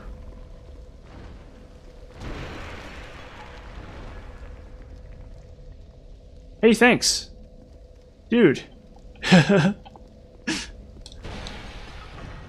you go. Oh, it's been a carnival of deaths thus far. I've been dying right, left, and center for the last like 24 hours now, or for the last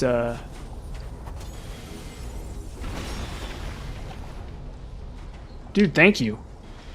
Yeah, that's actually really huge for me. This is actually really massive because I don't need to have this like does everything. This is exactly what I need. It's just what I needed. Don't I?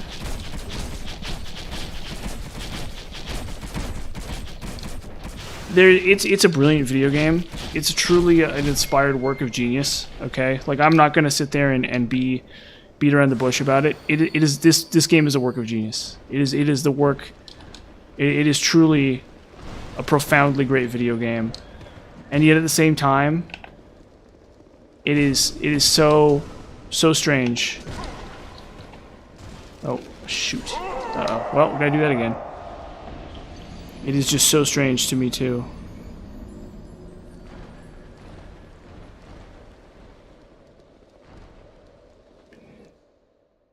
But I mean, this will always be a great memory.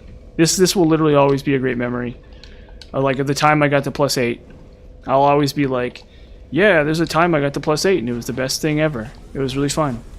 I'll always be able to say that to myself. Well, I mean, it's like any art, right? Like it does. I think I think the sign of good art sometimes is that people are critical of it. You know what I mean? Like sometimes the best art people are very critical of. You know, because that's where the passion is. That's where, you know, people have like you know, because like DS1 arguably it's like I'm not really passionate, like I'm not willing to like criticize, or it's not that I'm not willing to criticize it, but I don't think to myself like, oh yes, I need to criticize Dark Souls 1, right? Like it doesn't force me to criticize it, which is maybe in some ways a bad sign for Dark Souls 1, if that makes sense. Like I'm not saying that's objectively true. I'm just saying there might be, when it comes to art, there could be a certain truth to that, you know? Like sometimes people really do criticize something because it inspires passion in them, and that in and of itself is like very impressive. And so I think that's one of the things about DS2. That maybe you could make that argument. I know, it's really impressive. Thank you. Thank you for showing up to my stream. I do like it. I'm very grateful.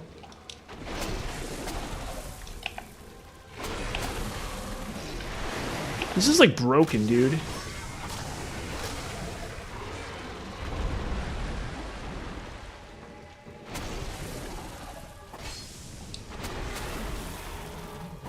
What's your name? I need to write your name down.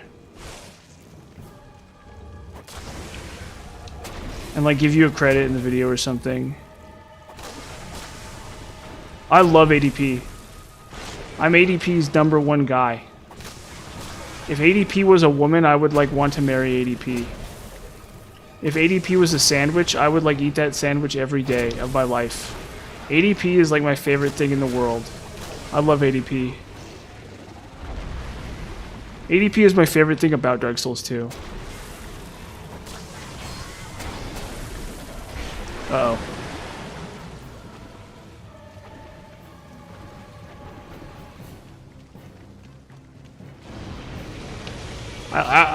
If I could go back in time, I'd take ADP to the prom. I'd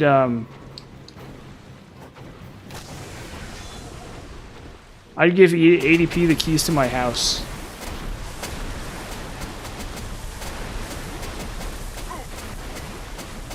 Oh my god, I died. I'd put out for ADP.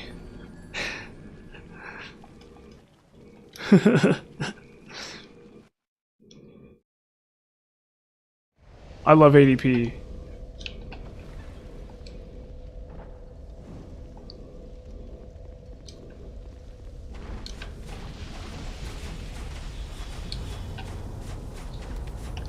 Like, if you ever see me in public, you'll know it's me because I'm wearing like short shorts and like a crop top, like a pink crop top that says like ADP is my daddy, and I have like a bunch of bows in my hair and stuff like that. That's me. That's me in real life. Exactly. So you can criticize ADP all you like, but I love it. Like, you know, like, have you ever heard like a Lana Del Rey song? Like, that's me and ADP. Where she's all like, my boyfriend is so great or something. He's like a, you know, he's like a gangster or whatever. That's me and ADP.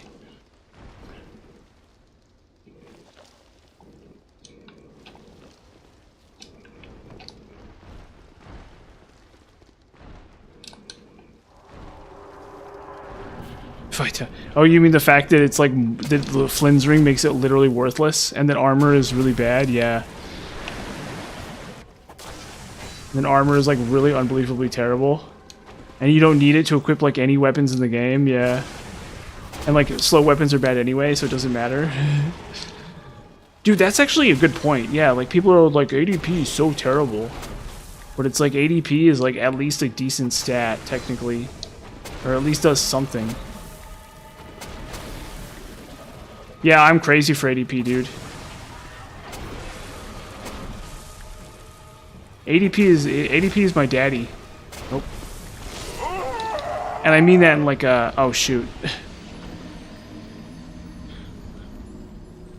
I just lost like a ton of souls there.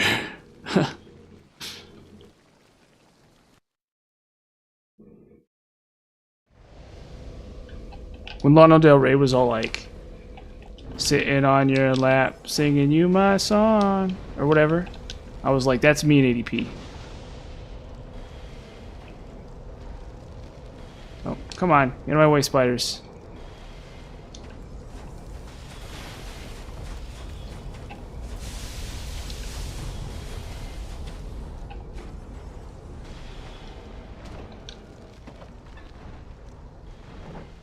Dark Souls 3 is really... I think Dark Souls 3 is also really weird.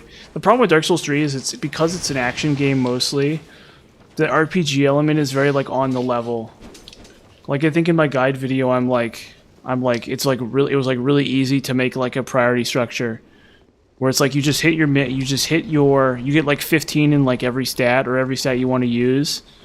Okay, just like start off because of soft caps or because of, yeah, basically, and then you just go like, okay, I goofed this up completely. Whatever. Let's try it again.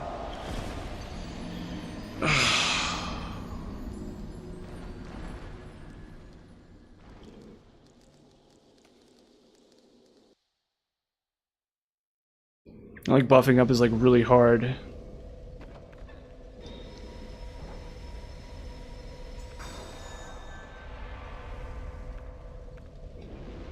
Yep, I'm dying like crazy here. We're dying like mad. Which comment on sorcery? About pyromancy is... I actually like this area, but it is... The fourth time around, it's a little less funny.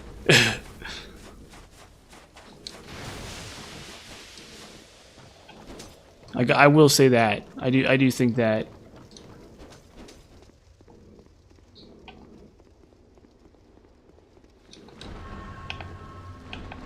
Come on, lock on. Yeah, okay.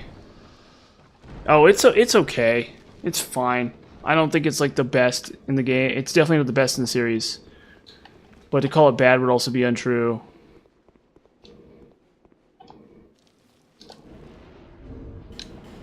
Wait, is that my comment or is that somebody else's comment? I don't know. But either way, I think sorcery's fine. Yeah, I think splitting Arceus is the problem with sorcery.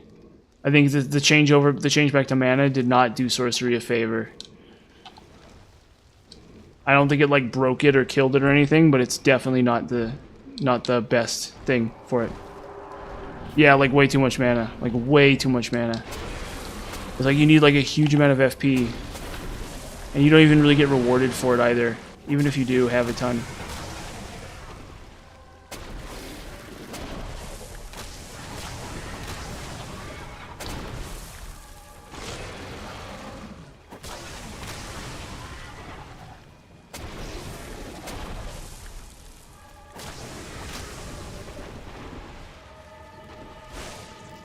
It's like when I'm talking about ADP, it's like, I got that summertime sadness. Oh my god. Oh my god. I feel it in the air. I don't know if anyone else knows Lana Del Rey songs, but that's like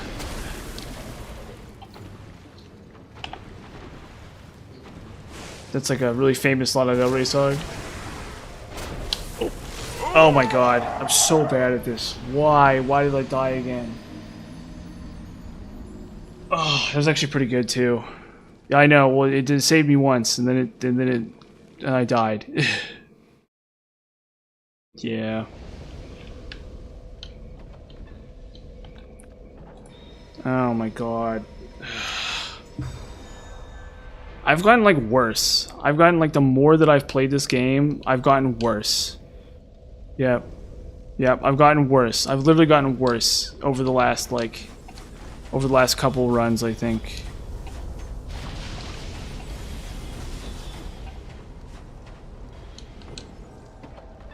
Although this run back is really lame too. It's not that bad, but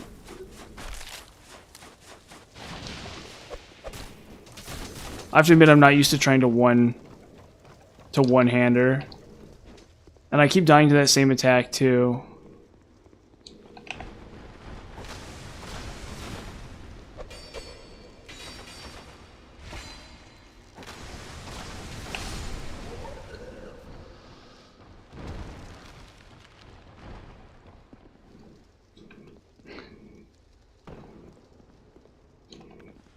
Yeah, honestly, invasions. There's too much.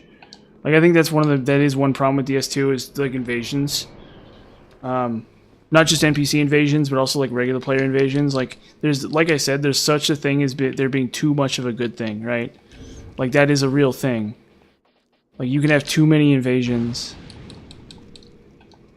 Yeah, that's the bigger issue is bosses with resistance to magic. So it's like pyromancy is... Well, you're supposed to use pyromancy with it.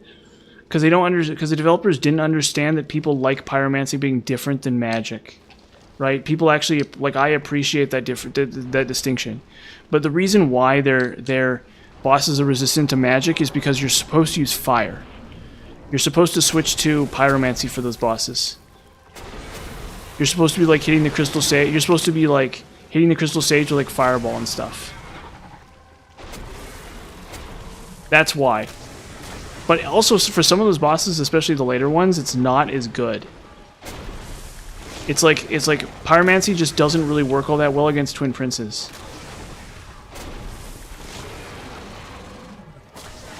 It works okay against Twin Princes, but it's not really that amazing either. Okay, I can roll back and get out of it.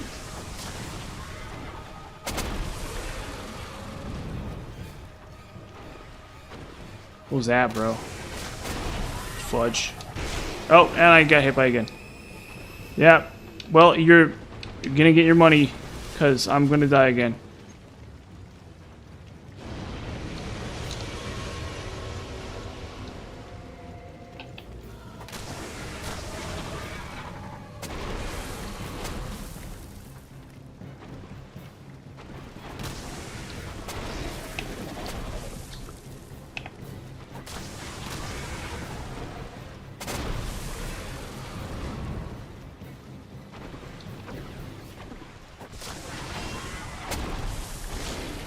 Wow, I dodged it.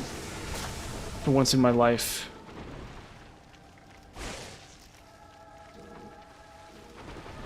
Yeah, Covenant Champions. My favorite part of DS2. For some reason.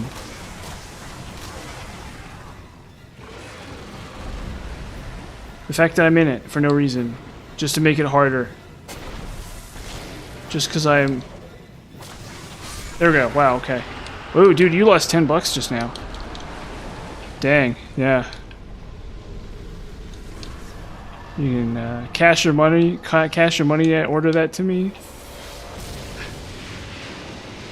Nah, I never would have been able to pay you anyway, so. Pretty weird how that works, yep. Yeah, I don't know why people are always like, Sacred Oath, Sacred Oath. It's like, no. It's like we live in a video game where denial is a thing.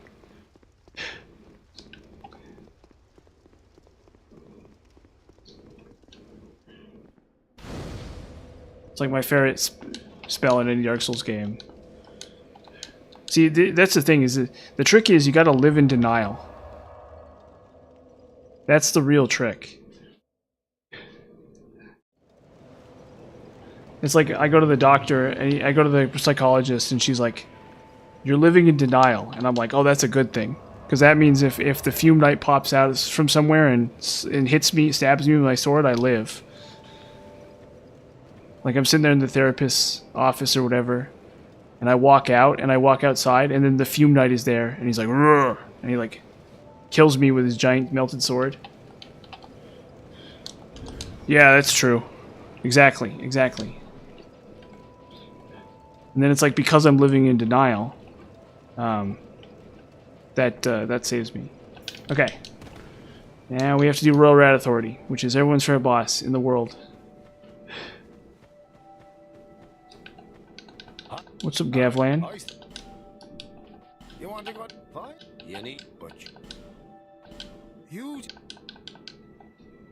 Eh. Well, a very reasonable just. Eh. Laddersmith Gavlan. Well, He is. You are correct. That is a difficult boss. eh. This ladder's not for sale. Hold up. The only things I sell are miniatures. 1 second, I gotta do something real fast here. Buy as many as you like. Where's my notepad?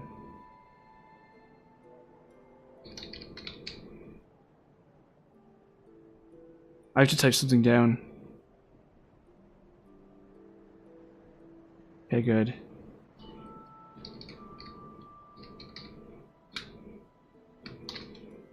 Torch spiders. Lightning weapon plus dark blade. I can't many things, and we'll just go. Okay. I gotta put your name down for Cheers, doing me man. the favor of telling me about the fire. You really did me a solid there.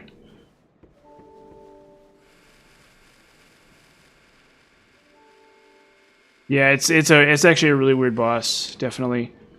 And there's like no really good solution to it, I think. There we go. There's no like super good solution to the boss either, which is part of what makes it kind of frustrating.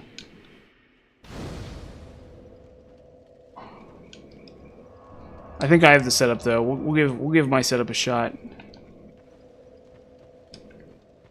Oh, you're talking about Royal Red Authority. Yes, Royal Red Authority is... I thought you were talking about Royal Red Vanguard. Royal Red Authority is hard. He's a huge pain. You have to hug his back legs. Yeah. So for him you use yeah, Vanguard's easy, yeah. I think kind of. Well, Vanguard's kind of, it's annoying. Vanguard's like it can be a tough boss, I guess, or it's a boss that I've struggled with a lot. At least somewhat. But for Authority, you just kill them with like a fire spell, or with either a pyromancy or like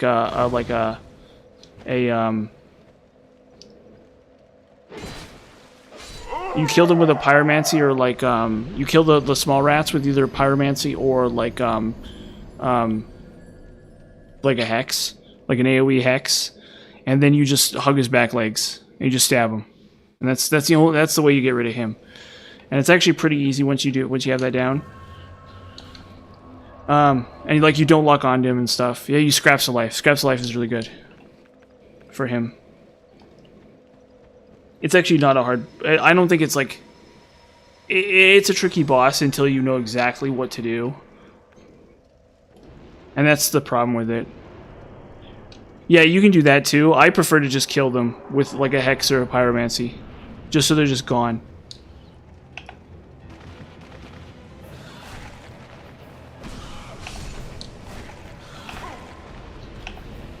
Well, for some of them you like have to, I guess.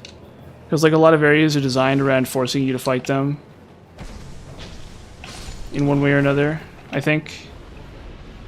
But if I can avoid fighting them, I will. You know. There's life for you. 7 deaths. You know.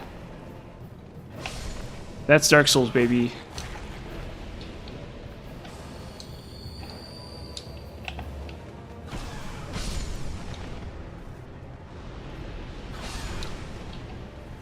That's the thing, is like...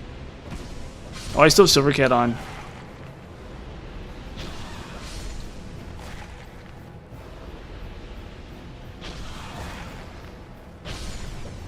Like, Royal Red Authority is literally the only actual use for, like, some of those Pyromancies.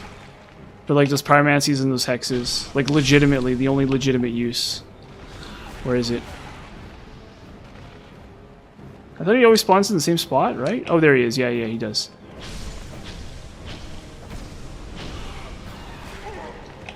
Okay. Bye-bye. Bye-bye, rats. Silly billies.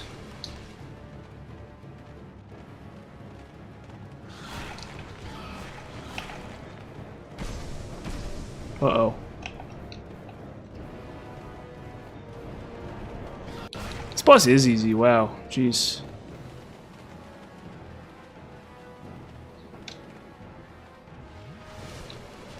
I ain't hitting that hard. Well, the big one always hits really hard, yeah, no matter what you do. Where is he? I can't see. Uh-oh.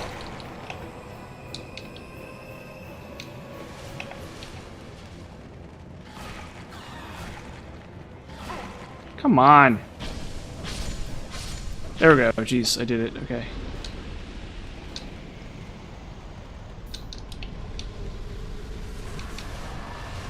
Okay, that was pretty easy, actually.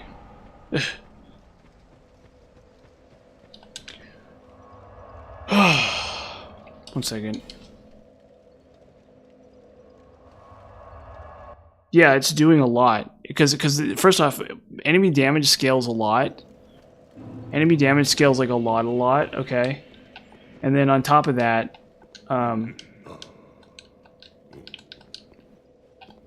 did I kill the boss, or it's just barely? You like that? So Covenant Champions is like a 1.5 times multiplier to damage. So enemies are not only doing more damage because of New Game Plus, and I think enemy damage scales the fastest. So enemies only have like 25% more HP or something, or like 25 to 50% more HP, but their damage increases to like 200% or something. It's like really crazy. And then Covenant Champions is another, like another 50% or something like that. So yeah, it's Covenant Champions is really making this a lot more difficult, actually.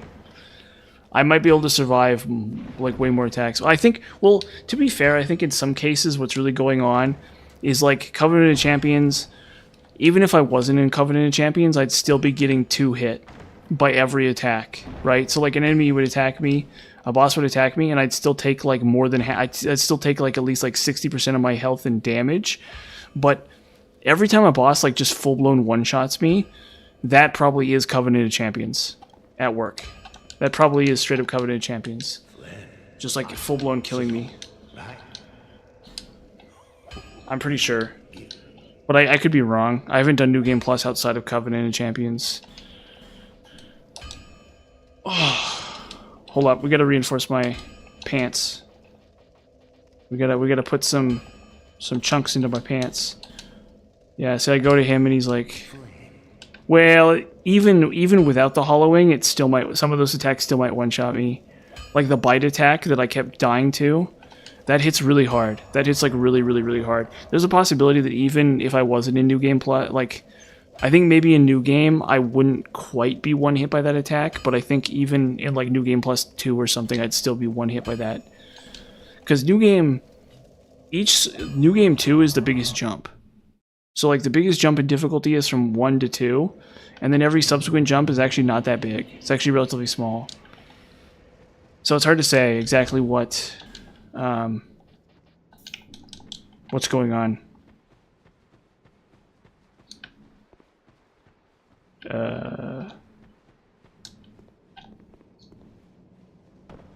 Okay.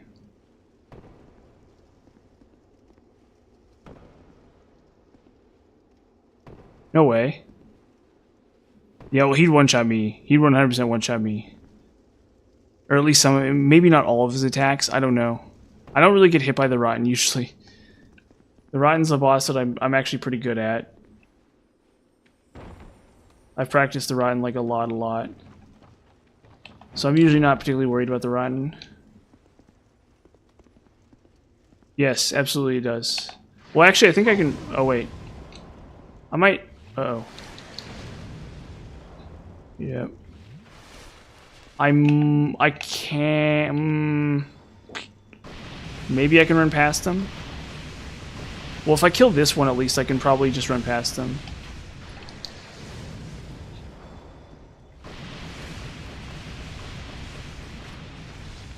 The problem is the mummies.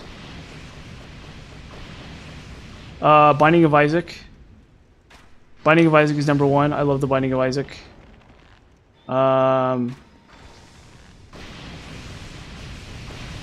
Dark Souls 1 is like probably number 2. I love the Dark Souls series, but I'm only going to give one ranking to the Dark Souls. So Dark Souls 1 is my favorite Dark Souls game, and so I'll put that as one of the rankings. And then I really liked Castlevania 3. I don't know if that should make the list, but I really, really loved Castlevania 3. I thought that was a really great video game. I really like Pokemon, like Root Red and stuff. Oh, Resident Evil 4. Resident Evil 4, yeah, Resident Evil 4 is number one. I think it's maybe Binding of Isaac and okay, no, it's Resident Evil 4. Resident Evil 4 is number one. Resident Evil 4 is the greatest video game ever made, like objectively. Resident Evil 4 is like literally the perfect video game. It's like the greatest video game ever made. Like, oh. Resident Evil 4 is legitimately the greatest video game ever made, I think, actually. I'm glad you reminded me about Resident Evil 4. I think objectively it is the best video game ever made. Objectively, it is the best video game ever made. Except for maybe like, you know, like Stardew Valley or something, I guess. Maybe that's better. And then, what's another video game I really like? So, definitely Dark Souls, definitely Binding of Isaac. I really like Skyrim. I think Skyrim is really good. So that's definitely on there. And then, but I think Resident Evil 4 is number one. Resident Evil 4 will always be number one. I think objectively. Like, if you want a video game that's literally just pure good, it's Resident Evil 4. Yeah, Skyrim rules. Yeah, I have not gotten hand cannon. I've never gotten hand cannon. That's the one thing I didn't do. And if I could do, and maybe I'll play Resident Evil 4 in the future and I'll get hand cannon. But no, I literally think that's the perfect video game. It has literally everything. It's like funny. It's like scary. It's funny. It's like really goofy. It's like the enemy AI is like really intelligent. The gameplay is like incredible. The weapons are fun. The upgrades are fun. The characters and writing are really fun. It's like objectively a perfect video game, I think. Yeah, me too. I'm also really bad at music. How do you spell that? Rezio 4? Oh, Resident Evil 4. It's I'll type it out.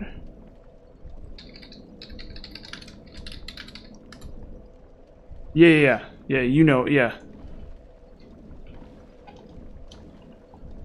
Very, very good. Yeah, it's Biohazard 4 in Japanese.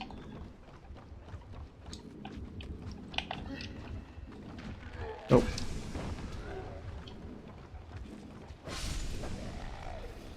Yeah, you literally cannot go wrong with that video game. That's incredible. Yeah, that's... I think maybe you need, like, certain... like, tricks for it. Yeah, you need to like find a way to just like survive in one spot, I think. Which is like really hard to do.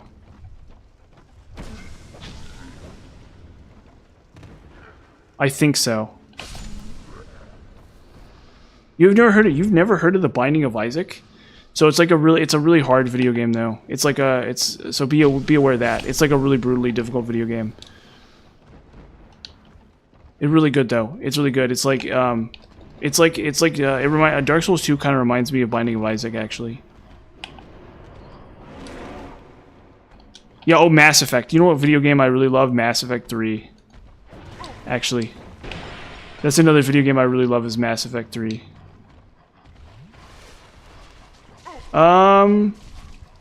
Like when I was like 18 or I was 17 or something. It was kind of the high point of my life. Oh shoot, I died. It was kind of the high point of my life when I got into it. And I got into it in Original Isaac when I was like 17 or 18 or something. And then Rebirth came out and my life kind of revolved around Rebirth for like a year. Like I did nothing but play Rebirth basically. I like wasn't even paying attention in college and stuff. I was just playing Rebirth. It was the best thing that ever happened to me. Yeah. Yeah, that was a long time ago. And I remember watching Northern Lion play Isaac, trying to learn from him as like my sensei. Really insanely good game. Yeah, absolutely. And so I beat the original Lost. Oh yeah, I love the ending of Mass Effect 3. I think it's actually really good. It's actually really well written. I think people don't understand it, honestly. which I'd be more than happy to go on about it because I love talking about it. So the basic idea is that there's like a meta narrative. Oh shoot! Oh wow! Where am I?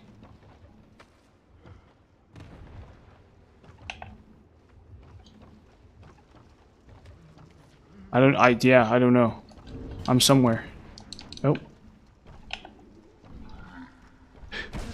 But anyways, there's a meta narrative to it, right? So the idea being is that, you know how the little kid, you know how the Reaper, how like Shepard has the dreams? You know how Shepard is trying to save the kid at the beginning of the game, right?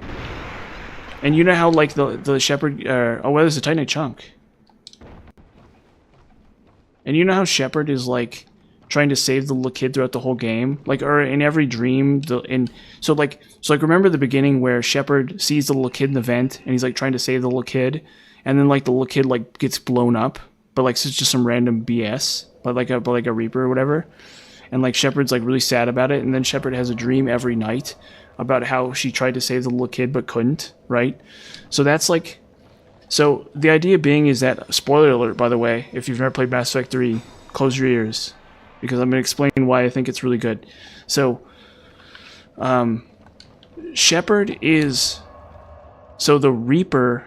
So Shepard is the Reaper. That makes sense? So try to see from the Reaper's perspective. Okay, Shepard is the actual Reaper. If that makes sense. Right? So, like, the kid is, like, humanity.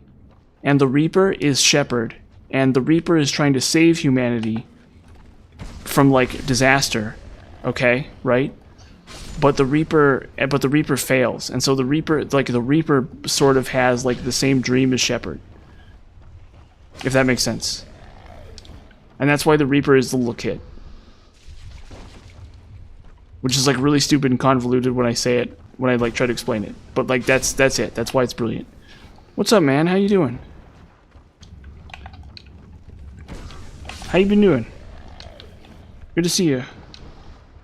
So does that make sense? I know that's like a really convoluted way of, oh shoot, of like trying to explain it, but hopefully that makes sense. So yeah, I think it's really brilliantly written. Ah, you'll get it. Don't sweat it. Just keep your eyes open. And you can always use my method too.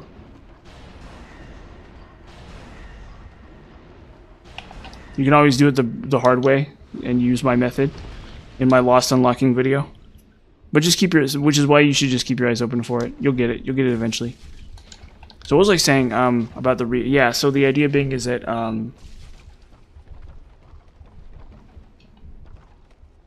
yeah, so like when the Reapers blow up the car carrying the kid, like that's, oh wow, they do one shot. You're right on the money, dude. They do straight up one shot. That's crazy. So like when the Reapers blow up the car carrying the kid, that's like Shepard. Or no, that's like the future AI killing humanity. If that makes sense. Oh my god. Oh my god. No, you cannot do it. You cannot unlock the lost by going into a cursed room. It must be a sacrifice pit. Don't try greed mode. Do not try greed mode. That will not work. Yeah. Yeah, they 100% one-shot me. Well, I think Havel doesn't have very good dark defense. Yeah.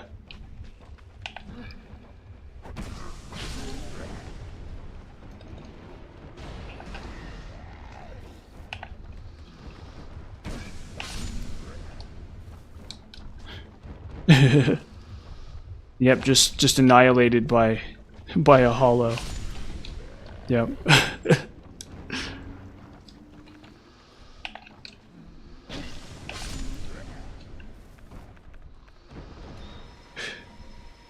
I was getting so frustrated last night with Iron Keep. I was like literally like so frustrated by Iron Keep. I was like tripping.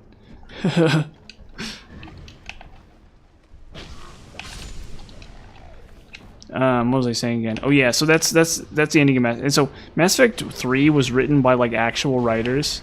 That was kind of the problem with Mass Effect 3. So like Mass Effect 1 and 2 were written by like video game writers, like guys who like worked on like video game plots. And Mass Effect 3 was like written by like professional like movie film writer type things, I guess. It's like episodes why it feels so different. I think it does have low dark defense. It might not, in the grand scheme of things, but it probably doesn't have very good elemental defenses. Like maybe it has like good magic or something. But they do a lot of, I think they do a lot of dark element damage. They do like an insane amount of dark element damage or something. Because it is a little funny. It is a little sus.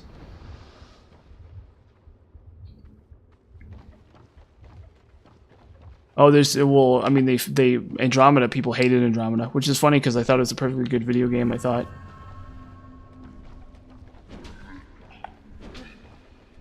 Oh, you mean the one near the entrance? Yeah, it's like so crazy. Oh my,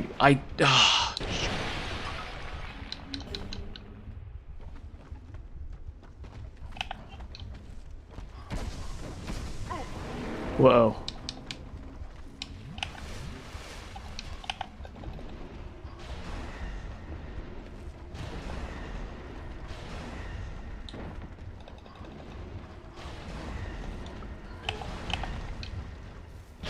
Okay, I think I'm still in a fine position here. Wait, oh, I need to, okay, it's the, yeah, the gap's right here.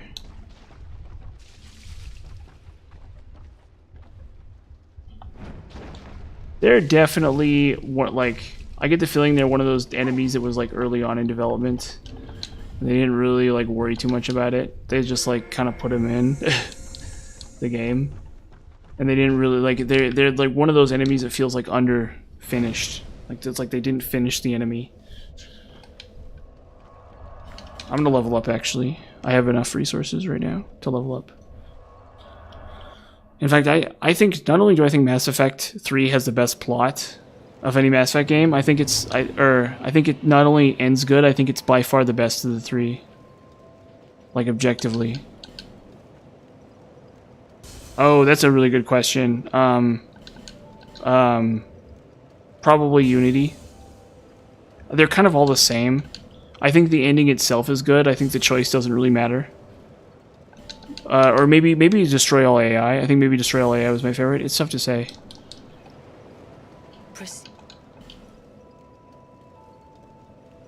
I think the ending itself is cooler than like the actual choice.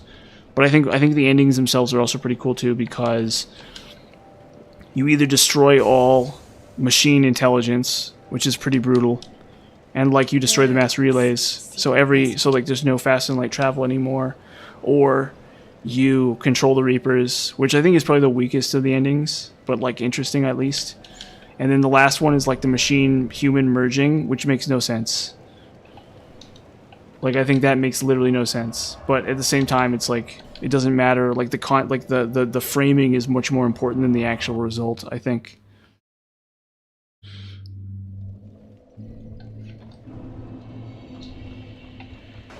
Is at least my opinion.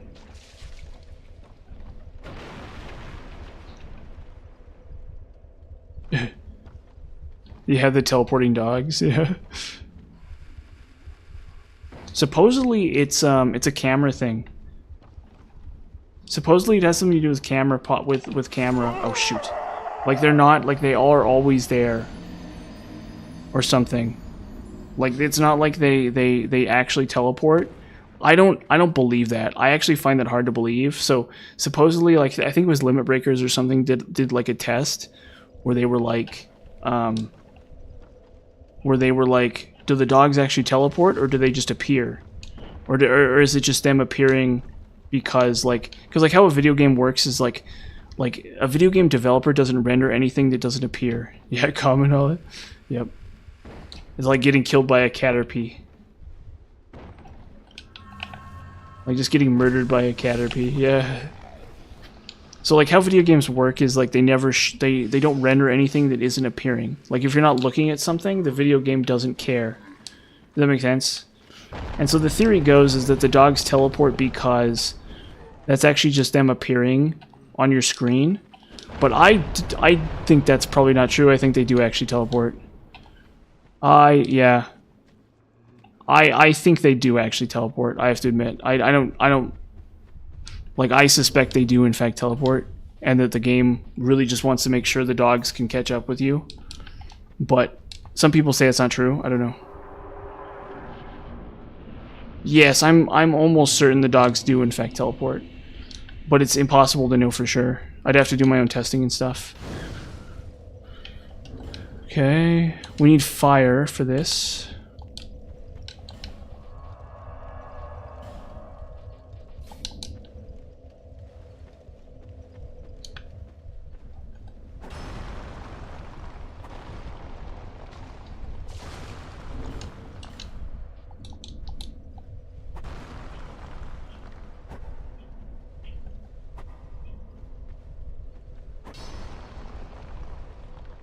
Yeah, who knows? It's entirely possible.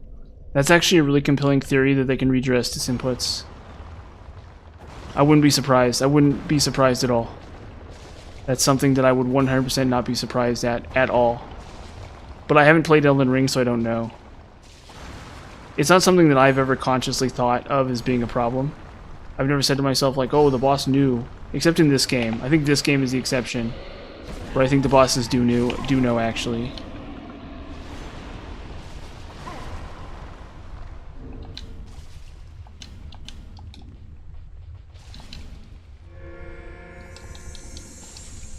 Huh, does it really? I believe it, absolutely. I absolutely believe it. I can't wait to play Elden Ring. I haven't played Elden Ring yet though, so I don't know for sure. Like I can't be like, oh yeah, I know that's how it works. Yeah, I wouldn't be surprised. It's never something that I've consciously thought was a thing that happens in the games, but I believe it. I 100% believe it. You know, I mean, that's the thing about making a video game, right? Is it's like there's a lot of trickery that has to go into it. And if they want to like make it a little bit harder, that's like the kind of thing they're gonna do. I should actually probably just run past this.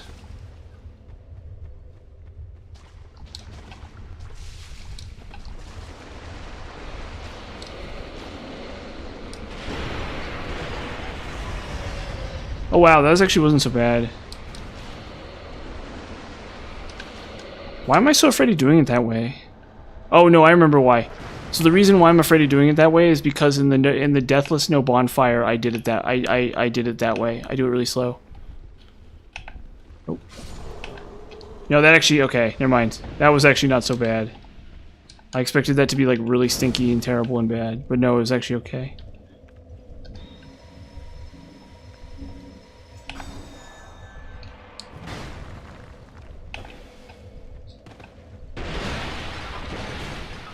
In my Deathless No Bonfire, I did this area really slow, because it's Deathless No Bonfire.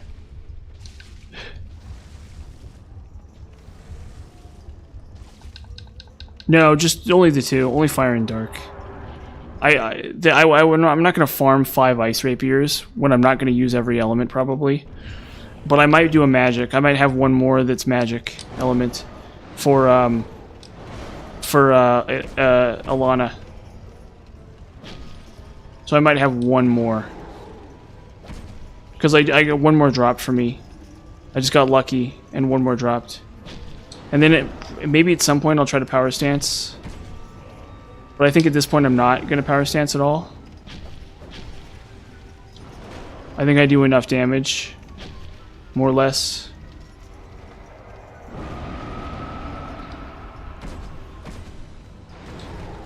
Yeah, I didn't feel like farming them. But I could stand to have, you know, like a... Oh, shoot. I think I said earlier that I've, like, never been hit by the Rotten in my whole life. Well, that was a lie. Nope.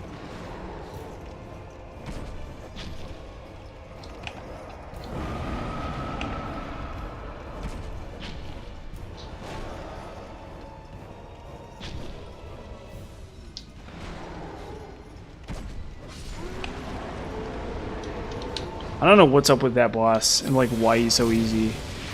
It's like weird. I guess maybe getting to him is supposed to be really hard. No, I love locking onto him. Locking on, I've never fought him without locking onto him. I pretty much always lock on to everything, so it's not that weird, but yeah. So I might have one. Well, we'll see. Actually, maybe I'll go talk to. Maybe I'll go level up my weapons real quick. Or I'll go upgrade it. Do I have? No, I don't have enough twinkling.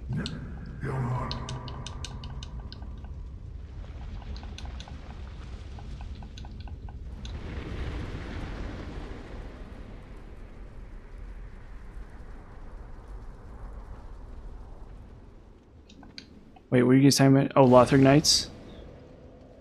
Wait, DS3 is my first Souls. I almost quit because... Oh, the Lothric Knights. They're actually really easy enemies. That's actually really funny. Act 1 is a snooze fest. I actually really like the Act 1 for DS1. I think it's really fun. Yeah, no, the Great Shield ones are really annoying though. Definitely. I agree with that too. I can't... Yeah, I think that first act is okay. It's not like the best thing ever. I don't think it's like the greatest thing ever designed, but I think it's pretty good. High Wall, I agree that High Wall is kind of ugly. I think Undead Settlement is a lot prettier. Yeah, I don't really... That's the other thing about DS3 though, is I don't think they fully utilize their graphics. I think a lot of the places don't really look that good for how good the graphics look. Which I think they did fix in Elden Ring.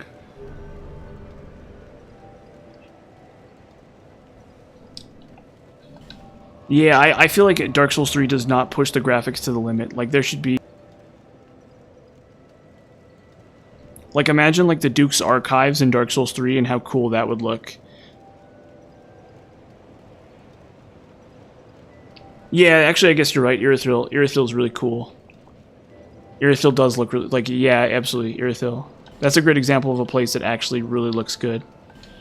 Definitely. I think Irithyll is maybe one of the best looking areas in the game. I think Archdragon Peak is also pretty cool, too. But I do feel like... And the Ring City. The Ring City is really pretty, too. But I feel like Dark Souls 3 underutilizes their graphics just a little tiny bit. And I think Elden Ring does it right. Elden Ring is, like, sufficiently pretty. Dark Souls 3 is like very gray. Yeah, that's the thing. It's like if you're gonna have graphics, you like go full hog. Like if you have these big fancy graphics, just like push it, like really put your back into that and make it look really, really good, you know?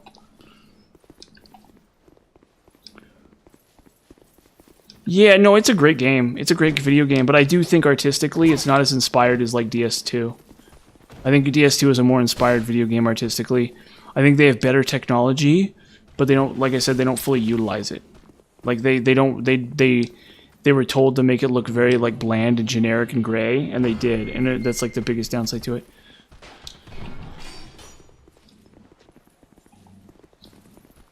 I love Irithyll. Irithyll does look really pretty though. But it's also just like, and then what's after Irithyll? Anor Londo? Yeah, and I feel like they kind of underdo Anor Londo. It does. Well, I'm doing all bosses anyway.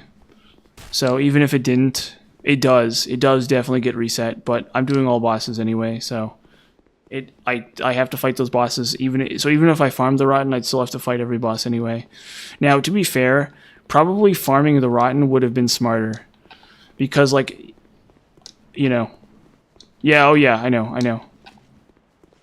But the problem is I'd have to farm the Rotten every cycle. And I'd still have to, and because I'm killing every boss, I'd still have to kill every boss anyway. So it's just not worth it to me.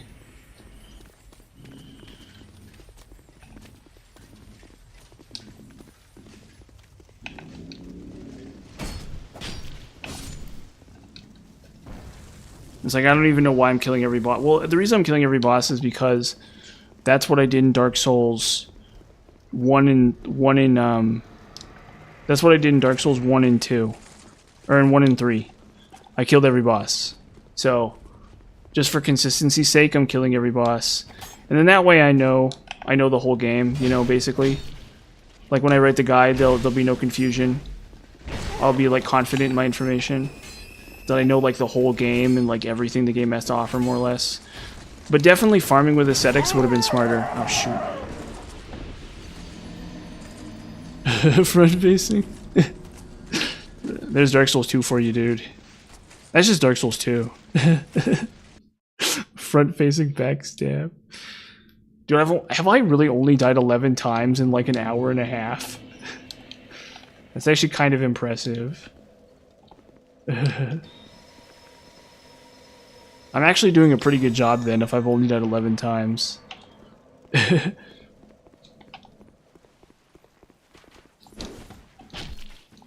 Like, you want to know the true soul of Dark Souls 2? Front-facing backstab. In New Game Plus, yeah.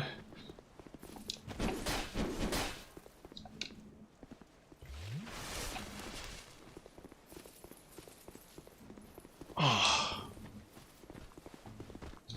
Come on, gentlemen. Oop.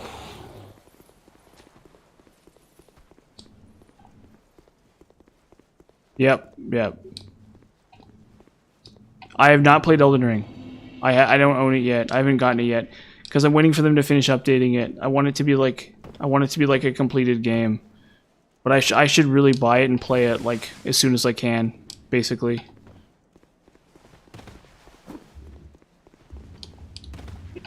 It's something I should be doing like right now. Like I should literally right after the stream go buy Elden Ring.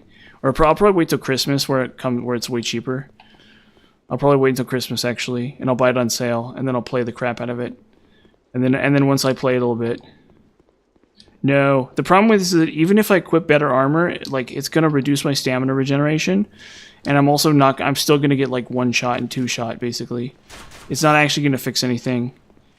Like I tried Vanguard's armor and it didn't really I'll even show you. I'll show you. Right now. We'll take the L for science here. Oh shoot. Watch. You'll like this. Okay, so here's Vanguard's armor. This is actually a pretty good armor set. It's not the best armor set in the game, but it's a pretty decent armor set. Okay, and I literally upgraded it just to try it. Where is it? Yeah, so first off, my stamina regen is like way crappy. That's the first problem. Oh. So first off, oh shoot, why? Is it coveted silver?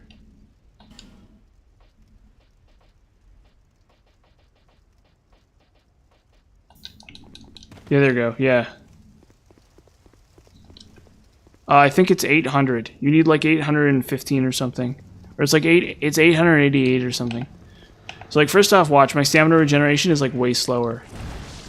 Oh. Okay, look, see? Still 1-shot. Still just got 1-shot. Yep, still just 100% got 1-shot. I put on all that armor. Boom. Still 1-shot. Have a good night, dude. Yep. That's exactly. Now you understand. Yeah. And this is like really good armor too. This is actually like really good armor. Yeah, have a good night, dude. Thanks for showing up. Yep.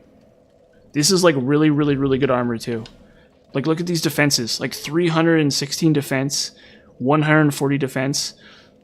Like all told, this whole armor set is like 600 defense or 700 defense. Yep. Just does nothing, basically. And I have 50. Yep. And I have 50, Yep. I really wish I could, yeah, so that's why I just have Seldora armor on. Because it just gives me more souls. And that's like it. Seldora and Naralma. Just for more souls. I shouldn't even, like, there's not even a point in upgrading my armor. Like, then my armor sets are at plus 10 and it does nothing. Basically. Where, I spent like 50, you know, stupid, whatever it's called. I spent like 50,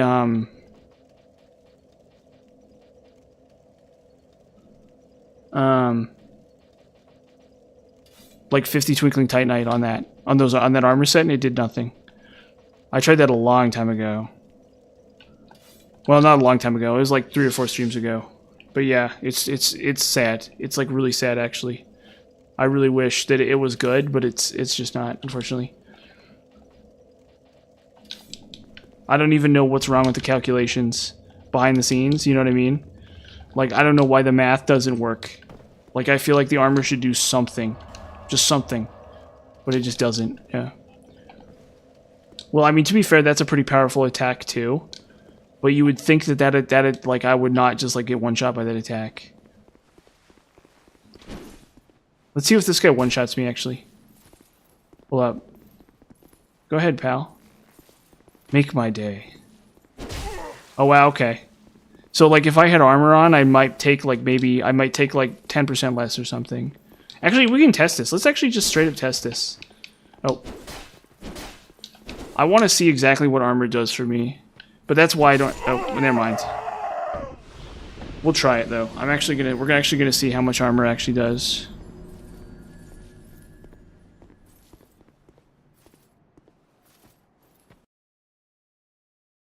Because if that attack doesn't kill me, at least we'll see. Well, you know what I could do? Where's steel protection? Oh, I can equip steel protection, yeah. Yep. Hold up. So we can do this. Where is it? Nope, this is only +4. Where is it? Vangarls. Vangarls. Vangarls.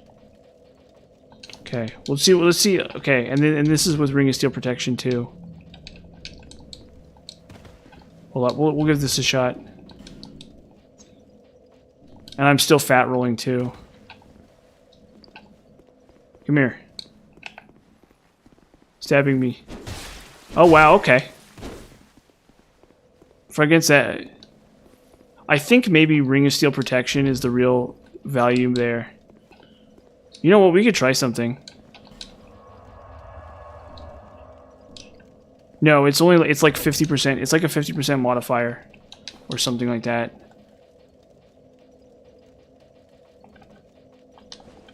But yeah, I mean, obviously 50% of a big number is a really huge number, right? Like something like that, probably. What we can do, though, we can try Ring of Steel protection here.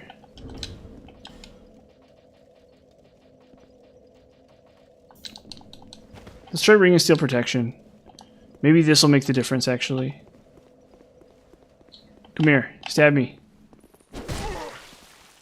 Okay.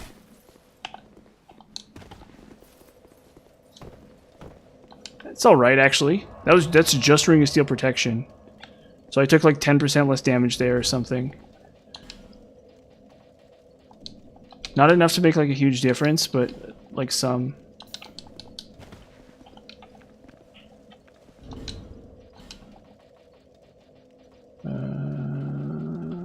Where is it? But then it's like I'm still slow rolling. So it's like really tough to justify. Where's my bow and arrow? Boom. Cool. Yeah, this is rough. That's for sure. Whatever. We'll get there. That's why we're here. We do things not because they're hard, but because they're easy. Or no. Other way around. We do things not because they're easy, but because they're hard. We do things not... We level up... Oh my god. We level up... Yep. We level up not so that we can level up our stamina, but so that we can level up our ADP.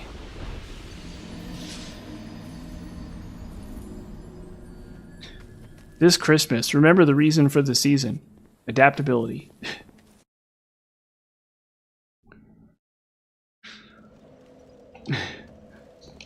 We'll try it again.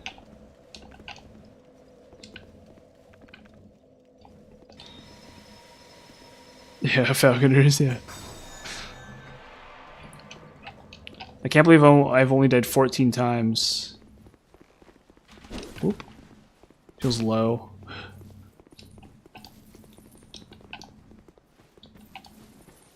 And one. Oh. There we go.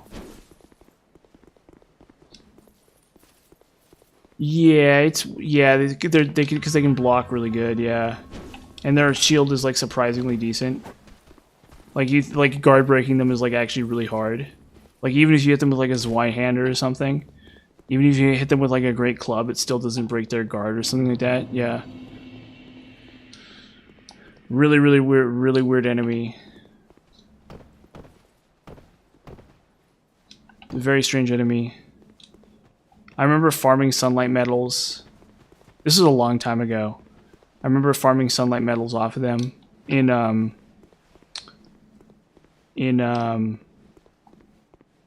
for like the new game, for like the Covenant rewards, so I could get all the achievements. Oh, they do combo you, absolutely. Absolutely. They're like one of the weird, they're like a weird Dark Souls 2 enemy, absolutely. They're like the definition of weird Dark Souls 2 enemies. Although I think you might be able to parry them. So maybe they're not as bad as I think they are because you can parry them.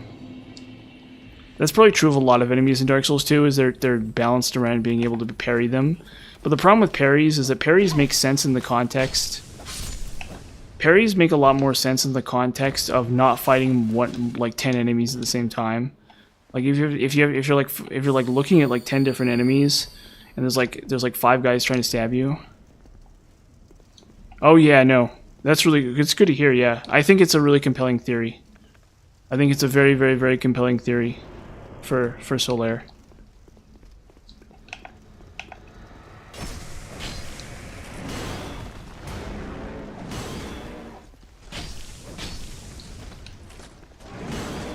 Yeah, Solaire 1. Yeah, so if someone in the chat doesn't know what I'm talking about, so my theory is that Solaire is the canonical winner of Dark Souls 1. Like Solaire kills Gwyn at the end of Dark Souls 1. And my evidence for that is there's 2 pieces of evidence. The first one is that you can summon Solaire as a white phantom. Okay? So like, and white phantoms imply, or I infer that white phantoms can only be summoned for bosses that the character is killed. Okay, so for example in Sen's Fortress, there's the Iron Golem boss, right? Well, you can summon Black Iron Tarkus for the Iron Golem boss. And then where do you find Tarkus's corpse? You find Tarkus's corpse in Anor Londo, below the near the painting, right? So the idea being is that Tarkus kills Iron Golem and then makes it to Anor Londo and then falls off the rafters and dies, right? And then you can find Tarkus's stuff. You can find Tarkus's armor and you can find his shield, right? Well, Solaire is also... So Solaire can be summoned for Gwyn, and that's one piece of evidence. And the other piece of evidence is that Solaire's armor cannot be obtained in any way in the game except by killing Solaire. So every other character's armor can be found someplace else. Except Big Hat Logan's big hat. But I think even Logan's robes... I think Logan might be an exception. Oh. I think Logan will... Or no, but I think Logan stays in the Duke's archives, no matter what. So I think it's fine. I think Logan was never planning to kill. I don't know. I guess Logan's hat is another... Or no. His hat appears in a chest after he goes crazy. So the theory still holds. Because I think his robes... What are his clothes? Or no, do all his clothes? Yeah, so most of his clothes, I think, stay in the chest. So I guess Logan is another weird exception. But 99% of Big Hat set, yeah. But almost every other NPC in the game, their clothing can be found someplace else. Yeah, okay, so his robes, his gloves, and his boots can be found in a chest, and then his hat can be found after he turns hollow. So technically, he's still other than his hat is, so I guess Logan's hat is the only other exception. I think. I'm like 99% sure that Logan's hat is the only other exception. Because you can find black leather clothing, so like patches stuff, you can find the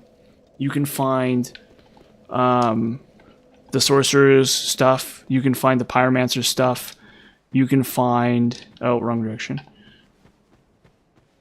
You can find the sorcerer's stuff, you can find the pyromancer's stuff, you can find the chain set. Oh no, so what you do So we'll get there soon. I'll show you in a couple minutes. Just wait until I get inside of the castle, and then I'll show you. No, but you have to it's gonna take me like a while actually, because I have to kill twin dragon riders. No, you have to lower. It's actually more simple than you think it is. So what you have to do is you have to kill. You have to like cause the golem to lower the lift, and then you have to take the lift up to the room with the Milfinito, and then you have to unlock the. And then you have to open up one of the chests to get the key, and then you open up the passage to the Mirror Knight. Oh.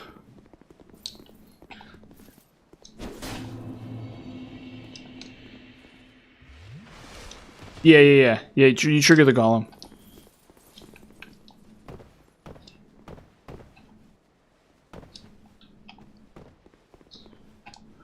Dude, for some reason it got really hot today, and so I'm like sweating right now.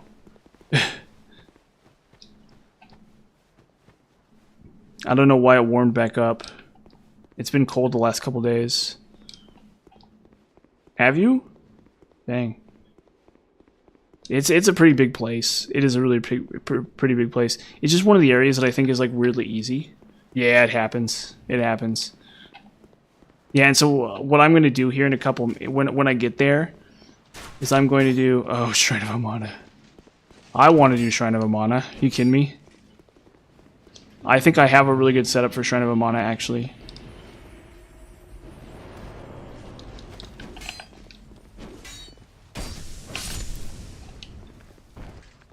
I can't wait to do Shrine of Amana here.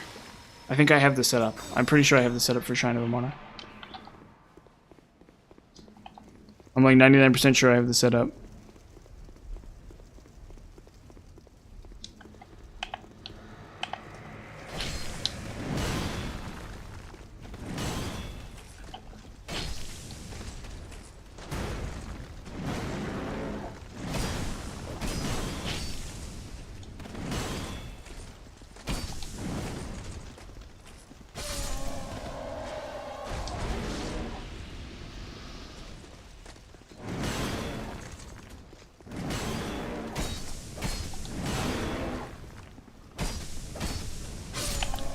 Okay.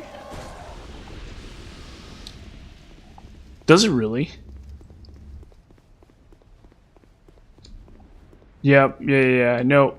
Feel free. No. Watch me like nail Shrine of Amana. Watch me like nail it. Watch me like perfect it first try. I'm like 99% sure I have the setup. If I nail it first try, I'll be like, heck yeah. That'll be like a good day. I'm like, I am really confident though in my Shrine of Amana setup.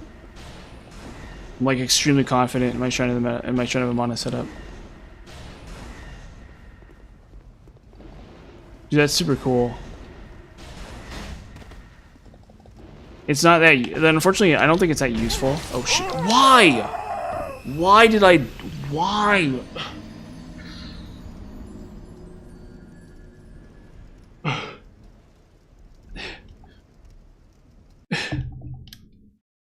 Yeah, no. I'm gonna nail Shrine of Amana. I'm gonna rip Shrine of Amana in half. I'm gonna like rip it in half like a phone book. I'm gonna be Arnold Schwarzenegger. I'm gonna Arnold Schwarzenegger the Shrine of Amana. I'm gonna Duke Nukem the Shrine of Amana. I'm gonna be like...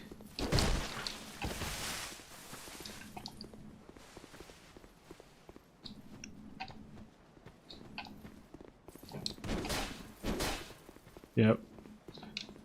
If I can get past this red enemy, this red phantom, with the hammer, this like random red phantom that has nothing to do with anything, that they've just injected into this area. Oop.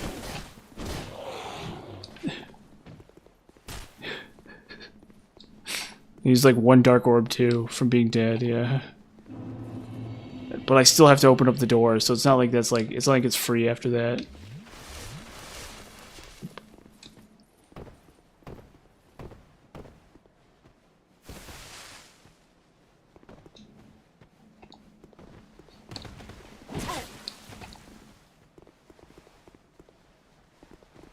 No, Shrine of Amana, I'm like...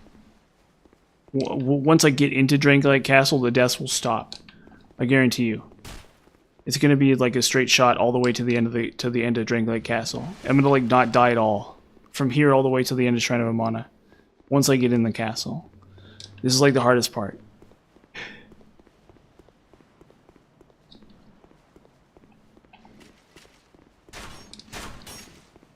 This is like by far the hardest part. Oop. Yes, I do know that. That's also really cool too. But it's not, that's another one that's not useful.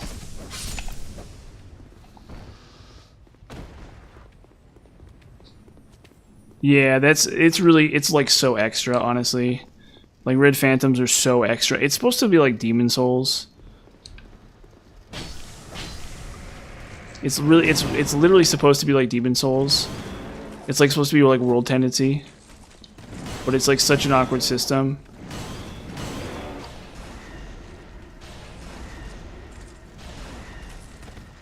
Oh, it's the thing to see Ava. It's the thing that lets you see Ava.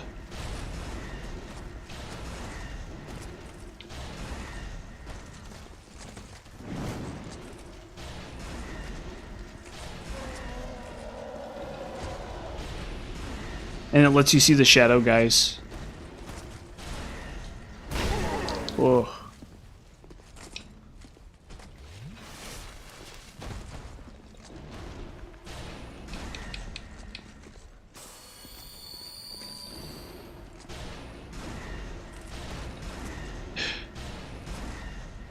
It's just another facet of Dark Souls. Scholar is weird. I like Scholar. I think Scholar is really funny, actually.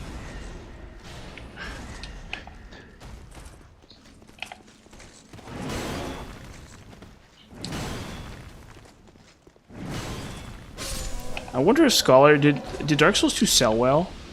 Scholar is like so weird. Scholar is like really weird, actually.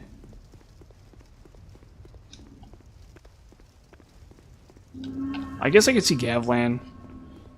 I need more poison arrows. Okay, buddy.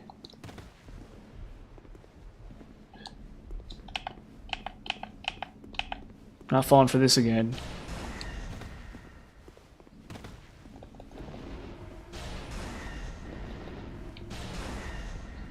Yeah, block with your hammer. Oh god.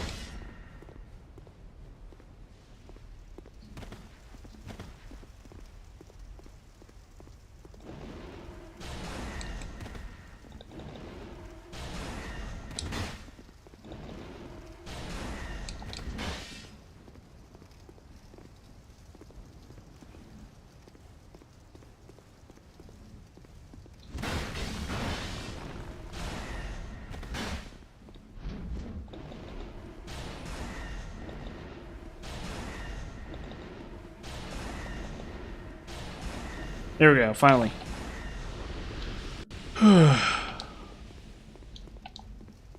Yeah. It's Eye of the Priestess, but it's not useful because I think you can't.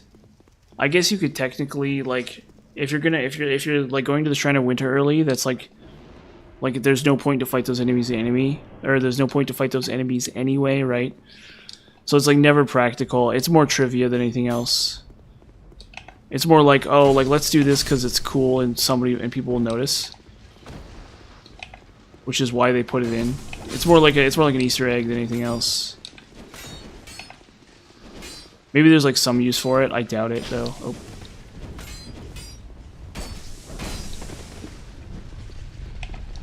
Gentlemen, please.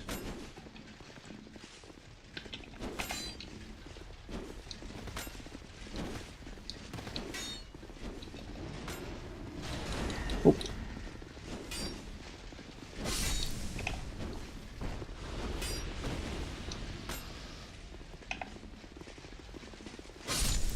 There we go. Shoot.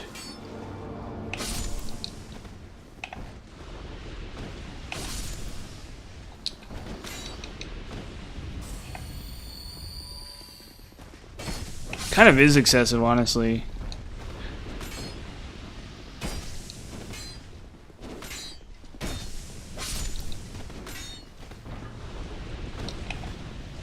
It really kind of is.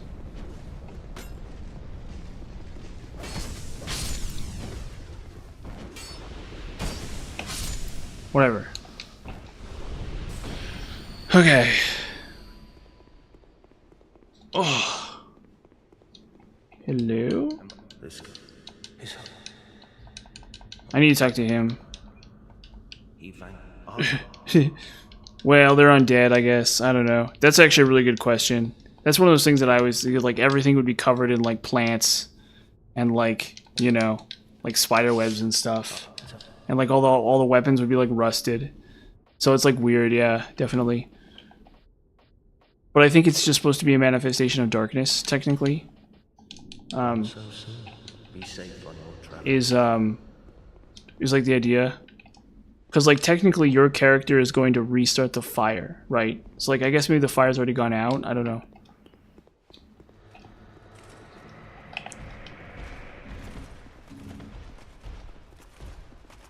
Oh, okay. Well, because it's dark, too. That room's actually really terrible, because it's, like, really dark, too. So that's actually a really tough room. That's actually a really easy room to be stuck in. Like, I can very easily see lots of people getting stuck in that room. Like, tons and tons of people getting stuck in that room. Because it's so dark. But I think the golems, the golems are supposed to be a hint. I think I read about it online, so it was never confusing to me. But I can totally see people getting stuck in that room. I bet people complained, honestly. I wouldn't be surprised if people sent emails to FromSoft, like, what's the deal with this room? Okay. Come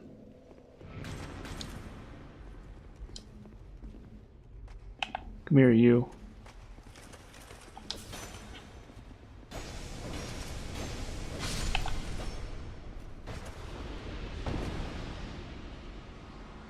But you're supposed to see the golems and, like, get it.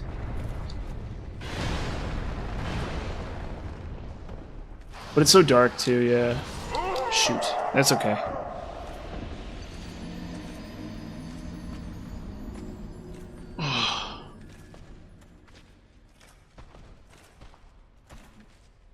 I should probably only go to... I should probably cut my streams a little short.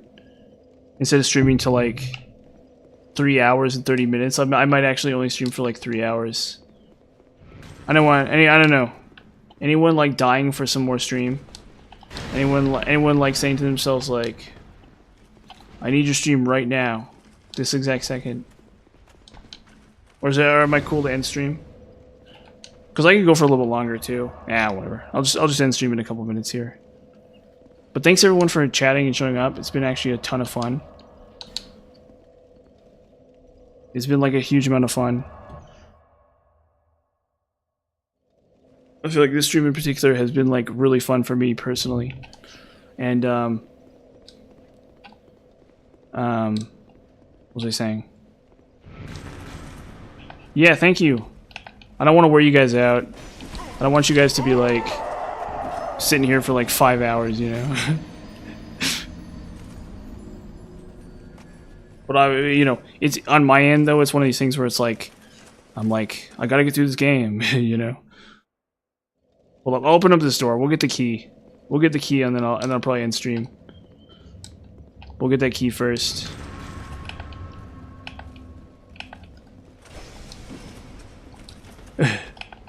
Hey, that's actually pretty good. In the grand scheme of things, that's actually pretty low. I feel like I'm doing really hot. Oh, no. Let's see if we can make it 18.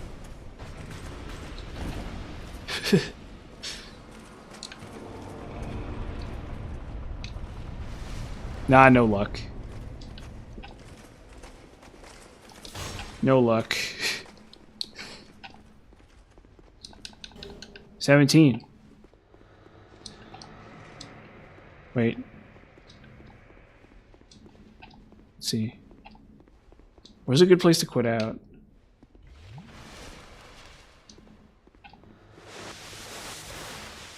Almost. Wait, we'll go to the next bonfire. This will only take like 2 seconds. I know. I said.